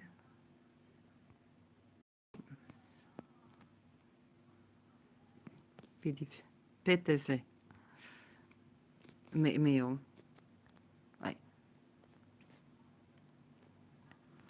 Okay. This is one. So now I added it. I'm going to go to the page of horoscope extended chart selection, PTV, natal chart. I want to do transits for, and he died in July.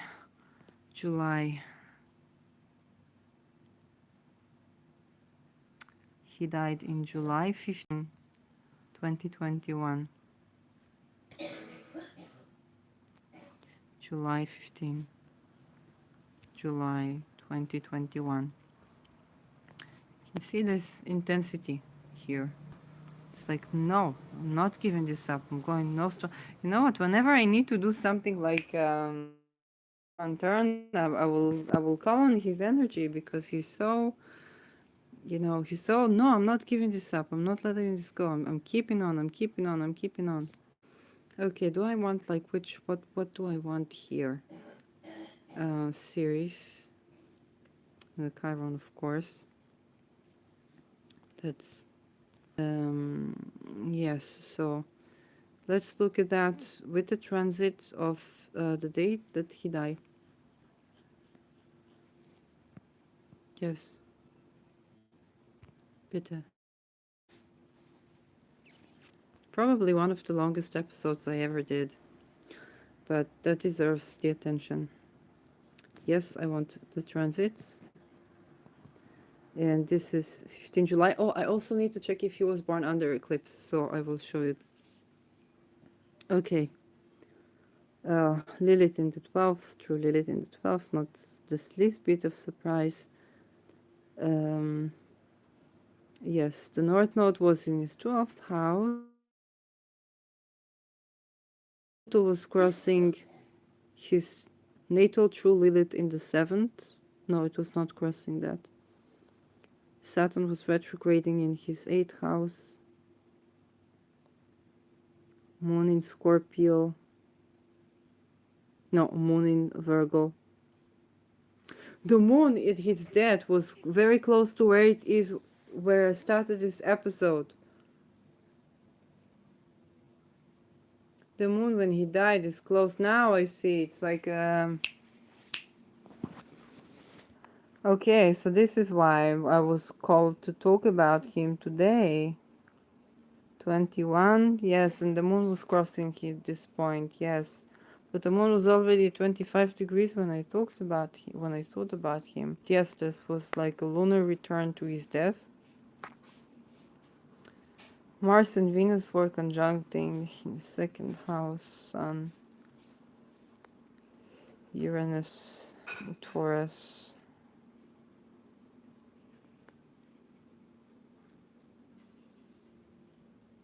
Neptune, Nessus.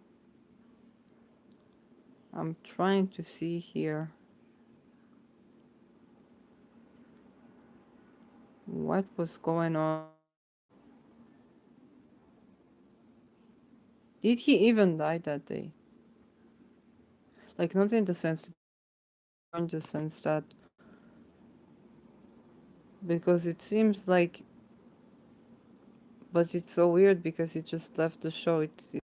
You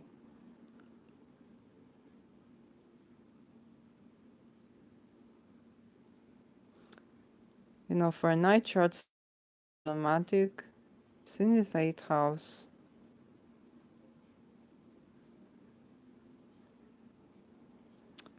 Jupiter in the 9th. Ascendant. Ascendant ruler is the moon.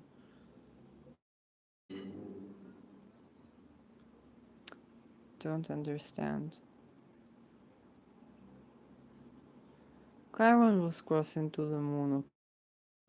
What were the aspects? What was crossing what? Something on the moon. Pluto, Chiron. No, it's not on the moon. I don't know what triggered his death here. Was it on an eclipse? No. No, no eclipse here, no. Growing moon. And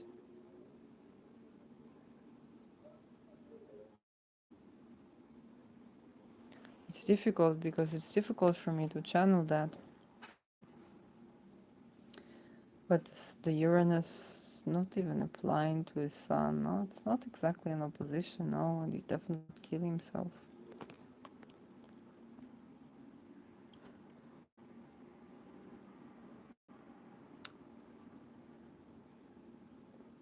Pluto and Lilith. The closest I see is this Pluto and true Lilith for a conjunction. And here it's like, you know, Pluto's been through his, like, he's supposed his ascendant. Applying to go there again. I don't know. Like, I really don't know.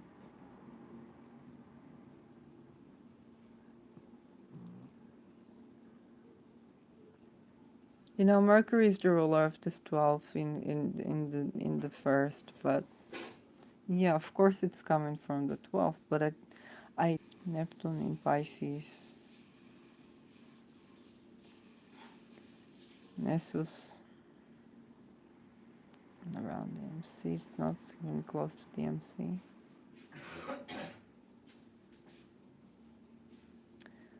No, definitely Chiron on the moon, but Chiron is far from the moon. It's been doing that. Something so weird here. It doesn't look like the chart of a death of a person. Don't tell me that I'm sneezing. Tada!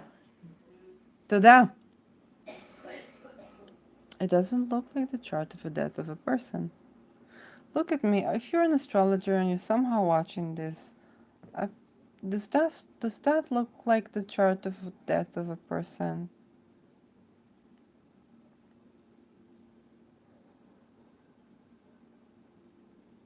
Like he's alive.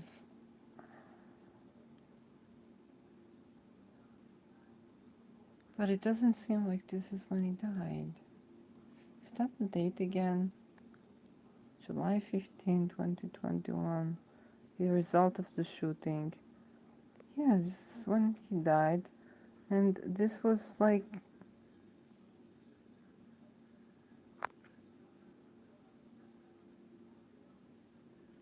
the suspects the same evening. At least the next day was no longer shooting. Oh, July 15, he died. Let's look at July 6th for a second.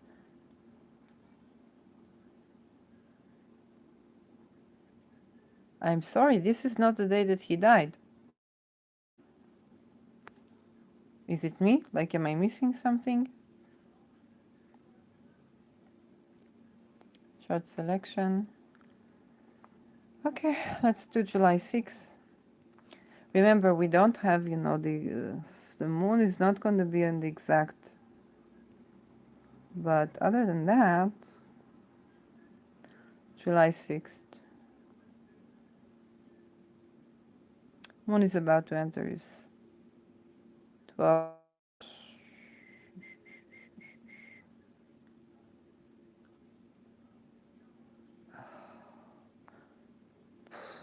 Pluto is closer to that Lilith in the 7th, but yeah, it's not like he's a, it could be a couple of things. Maybe I don't have his ascendant right, but I don't think so because I think the chart did make sense. The fact that I was not accurate in all my predictions does not mean that the ascendant is not right. It means that I was not accurate in all my predictions, which is a lot more logical. This is a complex chart, and I made far predictions. But I knew it. I knew the regular, like not the regulars. I knew there was something solar. Okay, obviously, he was shot, so it should be like where's Mars? In his second house. Venus in his second house. What was Mars doing? The moon was actually applying to sextile Mars. Mars in Leo.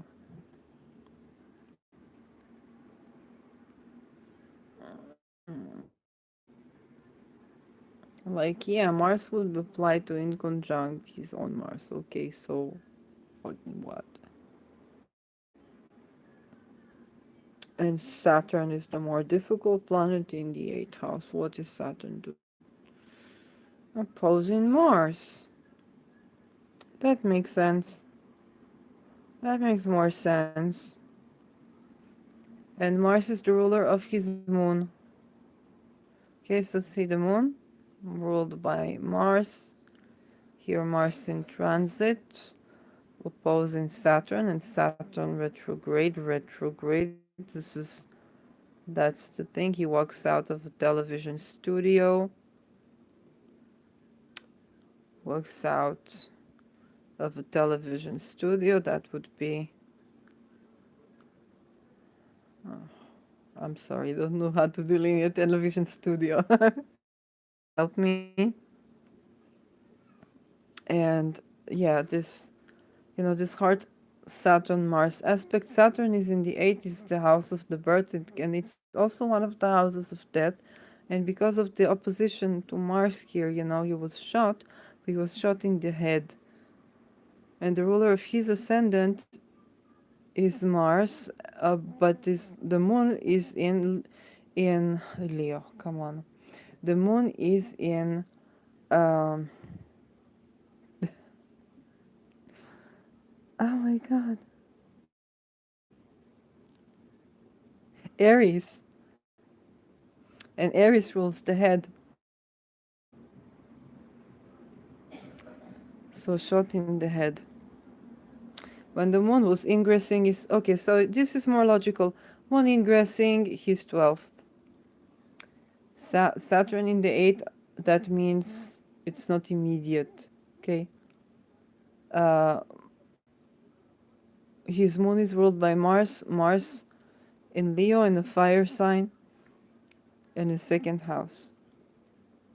I would expect that Mars to do something with the ascendant, and but it doesn't. What it does is actually separating from a trine to the moon.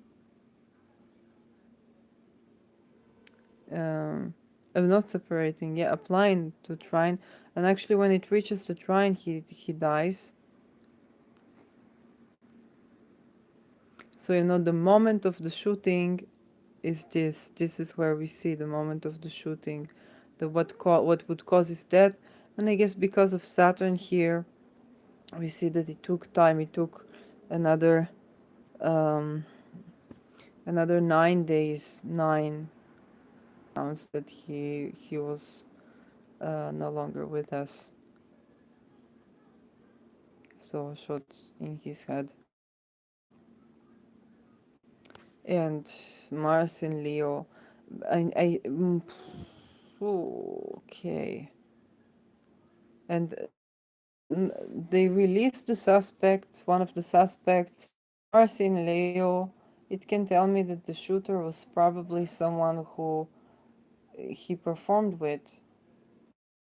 Names because I think it's irrelevant, but um, I've already said, right? I already when I ran into that name. Yeah, and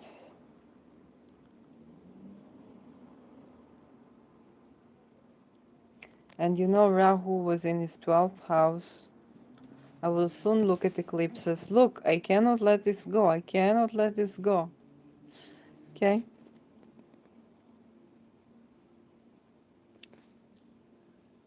Rahu was in his 12th, so it was around he could die. He could go to the great beyond because the North Node in his 12th house would be activated by eclipses. And July is around eclipse season. Now I want to look at a couple of things. Let's go to astroseek.com. Astroseek.com. I want to look at the eclipses for 1956, 14 November. So let's look at eclipses, Astro Tools, not ephemeris table. Oh, we had, I know it was here somewhere. Eclipses, eclipses, eclipses, eclipses. I know that. Gonna look at it one by one by one. My gosh, this Pluto in Virgo generation. Oh wow. One by one by one by one. Like even the time when I was neurodivergent, so even the time when I was taking, trying medications to temper the neurodivergent, like, amphetamines, I did not have that level of focus. Okay, now we're going to go to the eclipses of 1954, 1954, November 1954. November. July. No. What? So this is lunar eclipses. So there was an eclipse on Cancer, but it was in, and he was, that was also post Natal. Total lunar eclipse in Cancer, and his ascendant Cancer, but it's not on his ascendant. Capricorn 22 degrees. This is his seventh house. It can be more to do with the parents, which of course affected him, but I don't know. And let's go to 1954 here. Solar 54.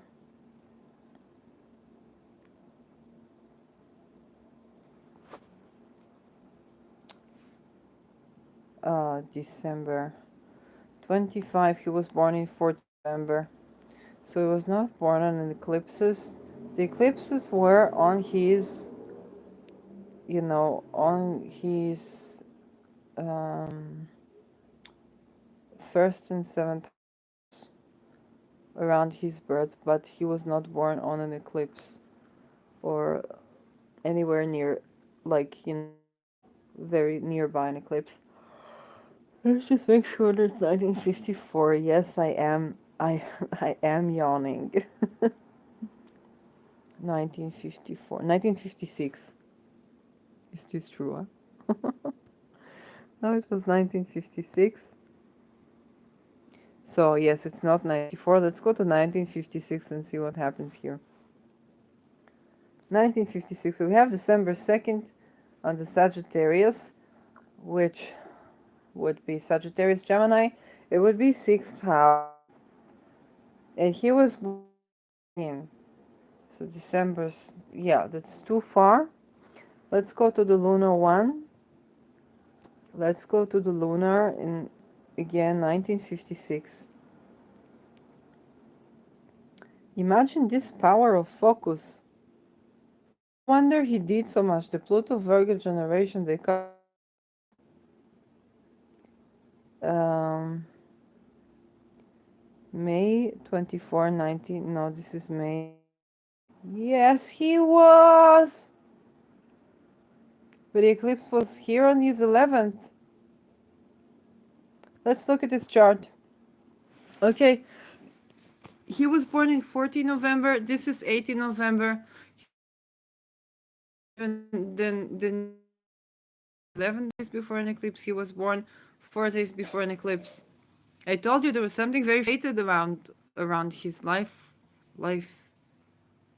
This was a poof on our goal. Okay, and oh, and we had the eclipses on Algol, and this, that the year I traveled to Netherlands, and that's where I was encountering like his spirit. Then we had the eclipse. The goal was to eclipse sexual trauma in the world. My sexual traumas, and to eclipse like the sexual traumas and the frequencies that create these sexual traumas. And then I was in Netherlands, and that creates a person whose life trajectory is fate. He was meant to do what he came here to do, and there was a lot of fate. I like the title for Chris Brennan's first book, that was the Fate and Fortune. Okay, yes, I know I can't remember the full name. Look, I'm doing this video for now too, 18 hours, and this is not me. This is not me. I did not come prepared here. I'm doing this online. Okay, so yeah, the astrology of Fate and Fortune. So, of in Hellenistic astrology is the concept of fate and fortune. They go through the lots. There's lot of fortune, and there is what is fated for, and there is also, for example, a lot of spirit is how you're able to respond to situation. Also, the set of choices that you can make, your set of potentials. Of course, more elaborated than that. But when a person is born under eclipses, the role of fated events or fated trajectories to life in their life, like me doing this video, okay, is a lot more intense than people who are not born under eclipse. And I felt it in his energy, okay? And as you can see, channeling comes to me like I'm halfway channeling. I feel the energy. It's not volitional. My mannerisms change, my accents change, and it's very funny. It happens non-volitionally, and yeah. So, um, but here I feel like this intense energy. So, and we see, like all the planets were already sorted. The note was here in, there Ketu was. No, when is that Ketu? Oh my god, again. No, the eclipse was. Ketu Rao, or we going to the Ketu. We're at the is this Ketu or Rahu stage of the day. And I'm still on. This is Rahu. This is Rahu. Go back to the chart. Okay, yes, Rahu is in Sagittarius. No, it's not. It's in Scorpio. Rahu is. I. The notes are on the 29th degree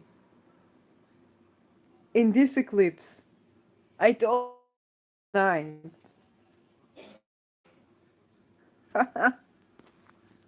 Where was. Let's go to his chart again. Yeah. This is his chart. Look at Rahu. 29 degree of Scorpio. And oh my god. So many things. Again, like I told you, this is exactly, it was exactly my prediction. This whole, like, he's been there before, but he hasn't been there before. He has premonitions. He's moving forward, he's craving that. And you're moving. This is what happened to me when I was in Netherlands. I was doing a channeling experiment. I didn't expect it. I was like, okay, let's see where it takes me. And I was in a situation that was quite desperate. And I was like, I was going there. I was going there, and it was fated. And I was going there, and I didn't know. Listen, I was in between houses. The first night I was in the streets. I didn't know where to go. My movement, channeling my body, and I kind of get the feeling that this person, it might not have been moving this way, from channeling, but it was just urge pushing you. With Scorpio, it's like a scorpion, it's like it's underneath. It's like you almost just like it's that you going there, and you have a premonition, and you see what's happening, and you go step and you go. It was so intense. It was so intense. Come on. And that was just like, wow.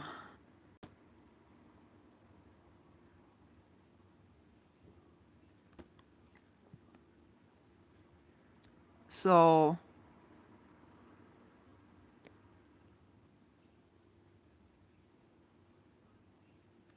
yeah,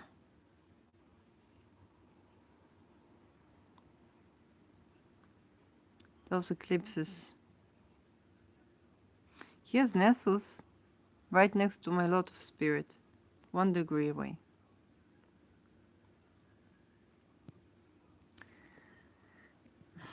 Now, synastry, of course.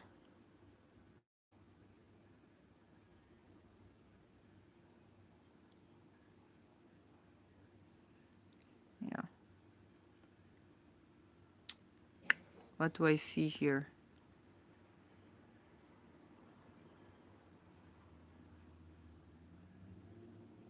There was something very intense, something pushing me to see what was happening in this land.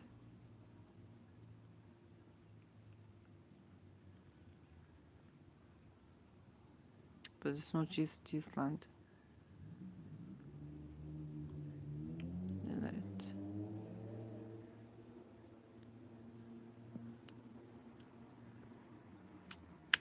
Saturn next to my Mars, is Sun on my Mars.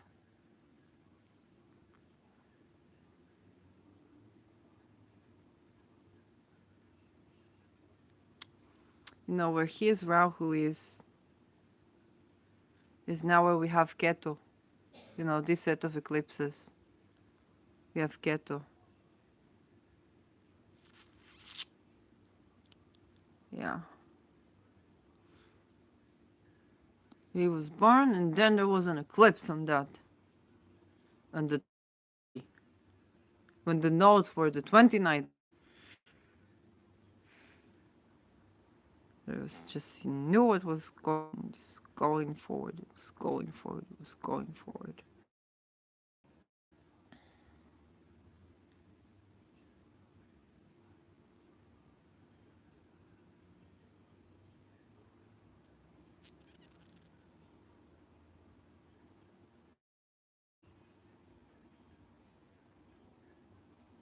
There are things that I want to say, but I'm like, because the family is, I'm keeping my mouth shut because I don't, first of all, I don't know sure.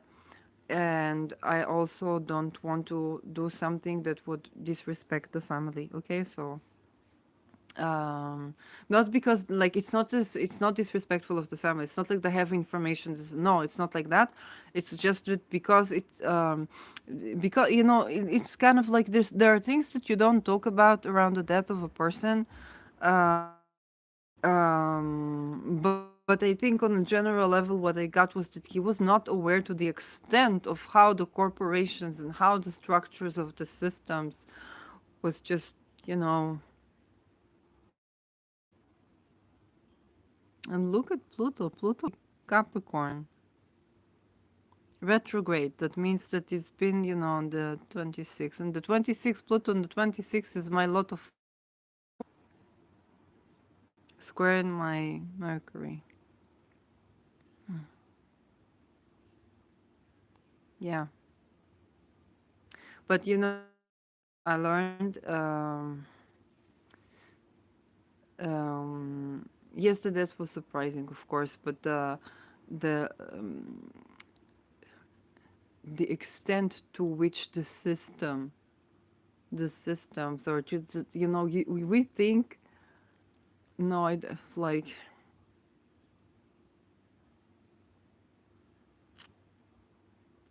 what I got like when I was in Netherlands was like, my country, it's like North Korea.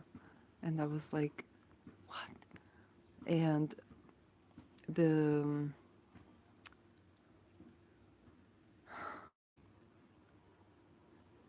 the you know, you think that, of course, like in every cases where there's organized crime and stuff like that, you know that of course there are going to be some people, of course there are going to be some people from the police, of course you need.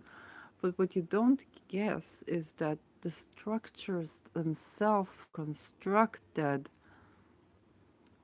in this way. So it's not that some, you know, takes advantage of a loophole, is that the entire structure is made to allow this. This is what I got. And this is the structure that need to change. You know, if we talk about the passage of Pluto to Aquarius, and we talked about Pluto, you hear everybody talking about Pluto to Aquarius. What happened the last time that happened 300 years ago? The French Revolution. What was the French Revolution? It was an understanding that the structure of the current regimes in the world globally is not fit for the benefit, for the good, you know, the general good of society, of the people. And we need to decentralize the system. Back then it was kingship. It is, you know, the current system, or still we need to go centralization. And this is what he was like telling me. um and you know, he was like, he what he was like is like, but from how, from the structure, because he was in Netherlands, and yes, Netherlands is a kingship, it's true, but the like it's like you go up the scale because you believe in you believe in a higher good, you believe that there's a higher force, you believe, you go up the ladder because you think, okay, I'm gonna get to this point up the ladder, I'm gonna have the power to affect things, to transform things. And or what this story reminds me, it's like when you go and you talk to someone, say, I'm gonna go and I'm gonna talk to the boss, I'm gonna go to the boss, this, and I'm gonna speak to the person in charge, and I'm gonna speak to the person in charge, I'm gonna speak to the guy who sent this guy, who sent this guy, who sent this guy. But it's like, it's not the guy who sent this guy, who sent this guy, who sent this guy, it's the entire structure. And the entire structure that is becoming decentralized as Pluto is moving to Aquarius, because that's just like he said, the world is upside down. The world is upside down. And at the top of the pyramid, you would expect, you go to the top of the pyramid, you see, you would speak with the rational human being that you can talk to, but at the top of the pyramid, and this person has seen the top of a lot of pyramids. Not just Netherlands. You've seen other countries, you've seen regimes, you've seen um, the entertainment industry, you've seen journalism, you've seen many things.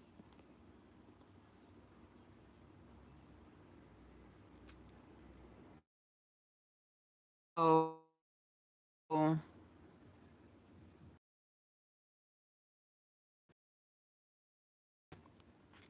and look, he has a stellium in my ninth house. When was I in contact with him? When I was in Netherlands, so this when I was abroad. It was literally thick, and I think that I didn't know exactly who are the people that I was channeling, but like there was no time to think too much, and it was like I was taken on a journey.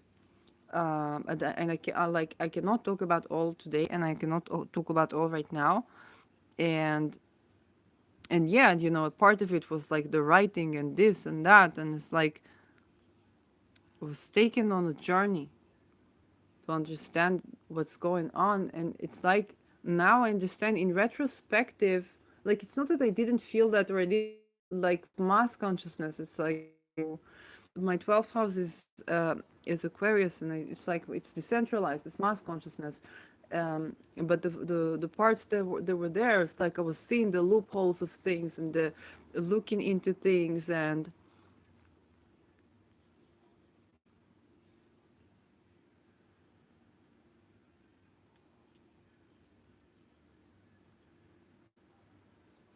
yeah. And this guy comes up with the stellium in my ninth house, and Saturn in my 10th. Okay, so doing very cold. And, Pluto in my 7th.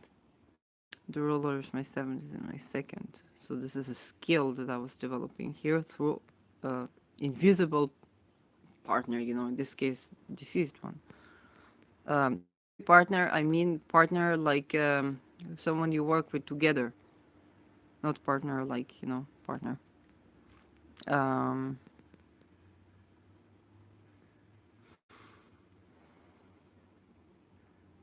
okay, yeah. And it was very, there was an intense, because I was like, why am I experiencing all these things? I was like, I'm being shown, I'm being exposed, I'm being just like, it's like I was taken to do something, but okay, how? And I understand it's a whole structure that needs to go. It's the whole structure that needs to go. It's not this person or that person or this head or that head. It's like the whole structure needs to be decentralized. The algorithm of the way things go needs to be changed. The political, like he said, the political culture has to change. But this is happening in Aquarius. Okay, this is happening in the Pluto in Aquarius. And for him, he was taken on this journey. And when Pluto was in Capricorn, it was so meaningful. So before I saw the sluk, I was like, the sluk, mm, mm, and one thing led to another, and eventually, when he would go out of a television station, from RTL, then he would get shot in his head, and yeah,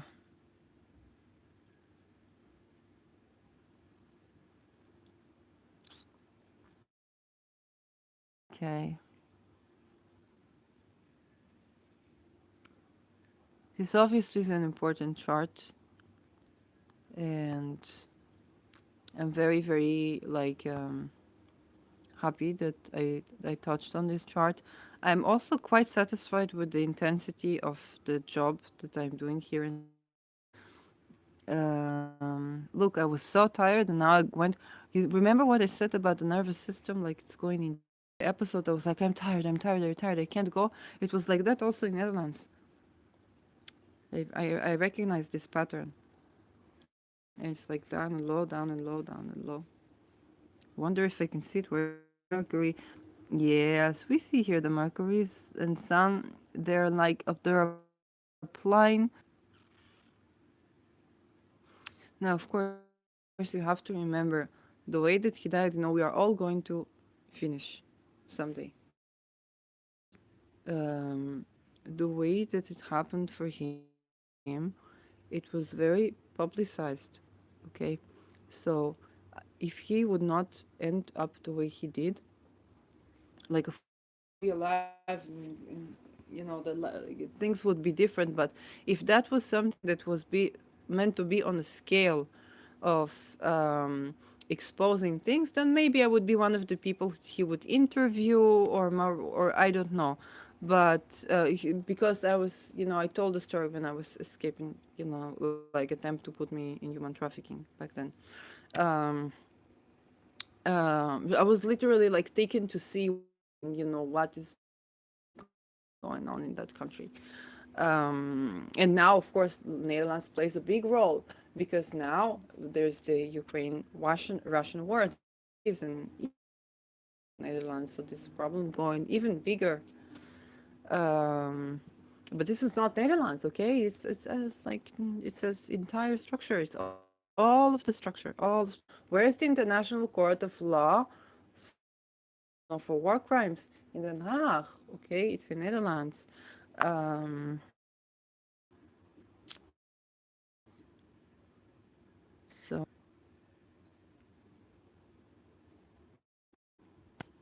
definitely activating my ninth, and of course now Keto is in the ninth, okay, and Rahu is in third.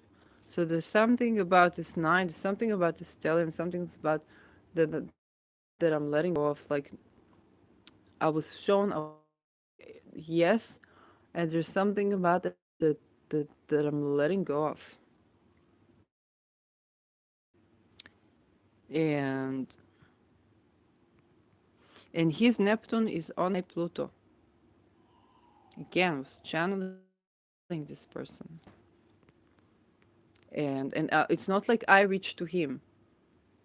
It's not like I reached to him. I was directed to, every episode of Spirit of Matter is channeled. Okay, I get the intuition. I go here. I go there. I'll go there, and sometimes I will tell you even the story of how it happened.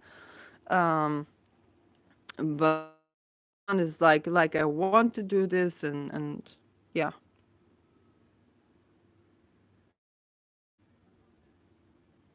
There's a lot to delve here. You can see that and the Mars, Mercury, and Sun are applying. They're applying to square Pluto.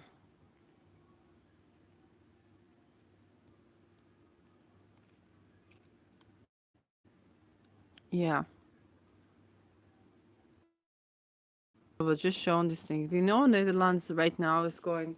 They're reducing the public housing, and I was in the middle of a pandemic, and I told you there were like two nurses that did in the middle of a pandemic, and became like they were evacuated from their apartments, and like two nurses. They didn't have shifts in the middle of pandemic, you know. You don't know what, like, it, like, any way you look at it, it's not looking good, and all kinds of things. Like, people are trying to get out of you, like, if you are working and so and so. Suitcase that was like from K with the KLM ticket on it, and that I guess happened in shelters all over, like, across the border. But that was like really weird. Um,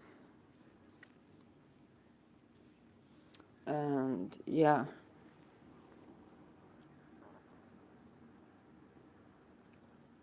so, but yes, you like, I totally get the part where of the political culture that has to change. I think it's going to a Pluto Aquarius, and I guess this, you know, this episode is a part of the things that come up right now. Pluto is direct in Capricorn, is about to, you know, ingress into Aquarius, and then go back, and then ingress into Aquarius. It's doing its final steps, and you know, if in the past you thought, I'm gonna get to a certain position in society, and from a position of power I'm going to change society, that it's the entire structure that needs to be transformed. And you know, if you talk about like feminist movements and feminist movement, we're talking about structural changes and so on. But Pluto in Capricorn is structural changes. Um,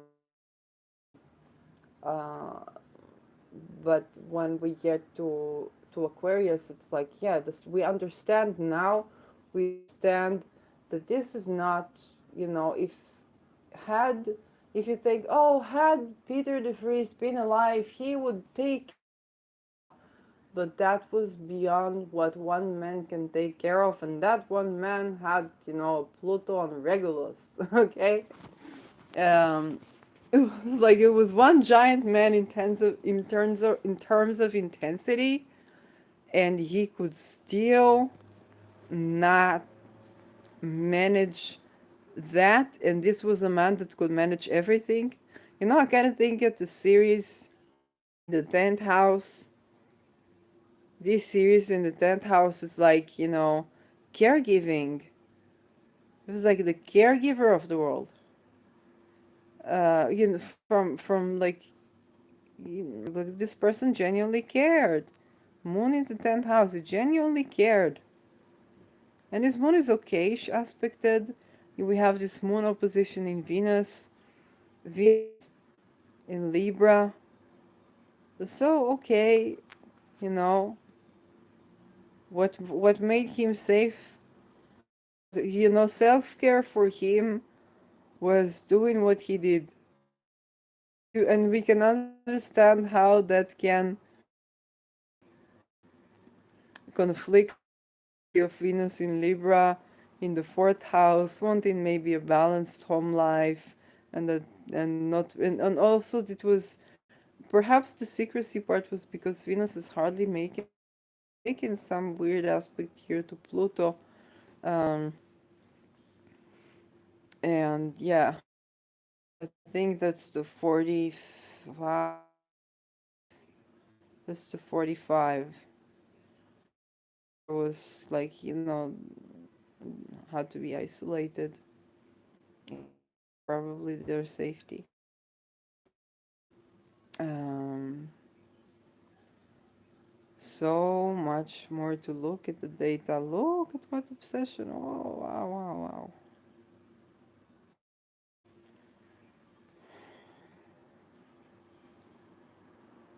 You know what? I want to do synastry here because I wonder how much of this obsession is like charts meeting chart, and how much sensing into the energy. Okay, you can, like, if you've probably stopped watching Midway, and I don't blame you. I'm gonna let this episode be long, and chart selection, synastry, and go.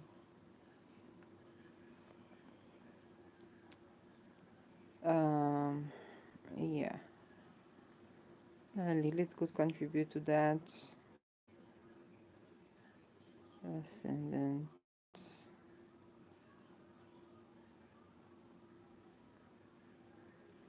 It's funny because I was looking at Nessus today and I was trying to think of degrees Scorpio, Taurus. Moon. Yeah, my Nessus on his Uranus, but I also have the January.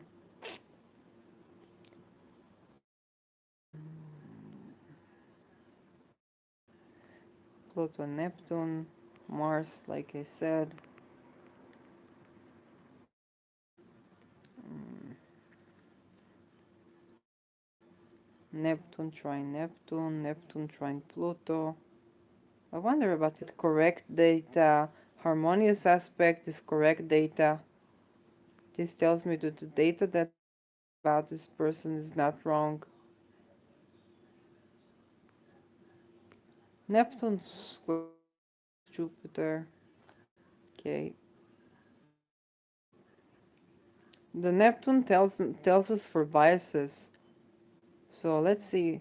His Neptune on my Pluto is not so finely aspected because his Neptune is opposing my Mercury and Venus.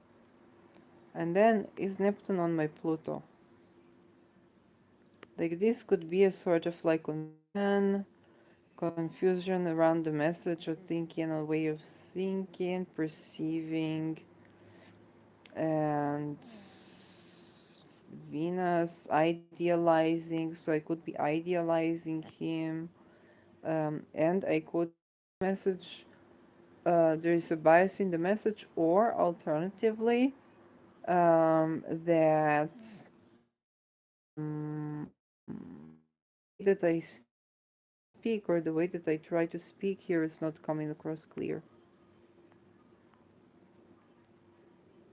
Moon square moon.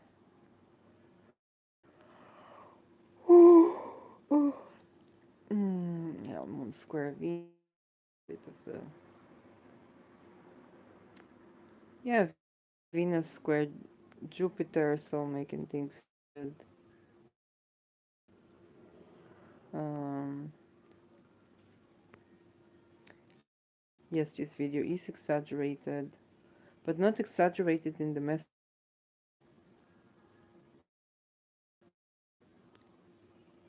Okay,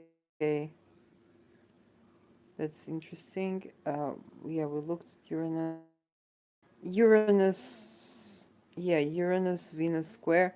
Again, Uranus Venus square, okay? Suddenly, something suddenly happens and it has a meaning that is greater. Trajectory of the people needs transformed.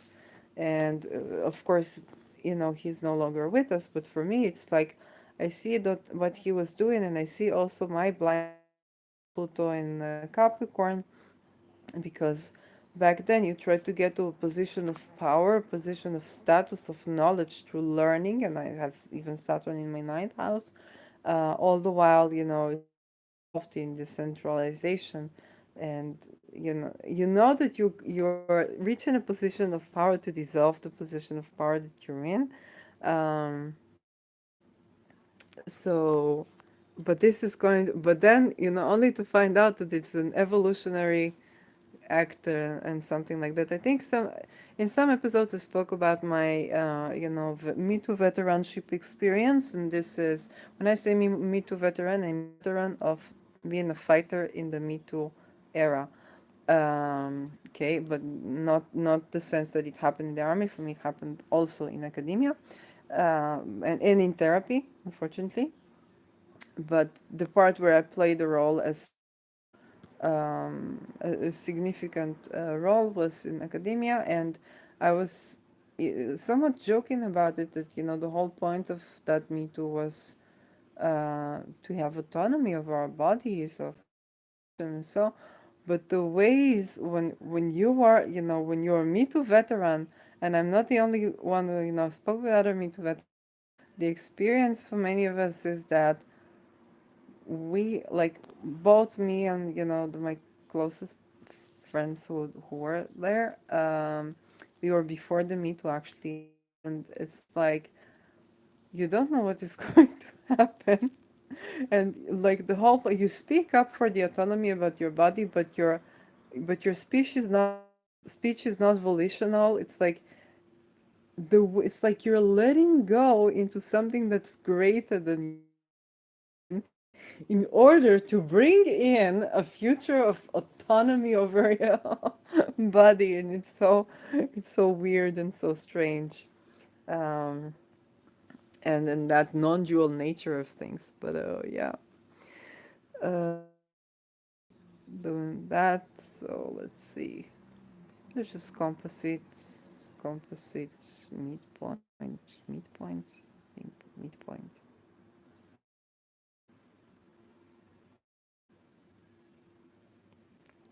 Let's see.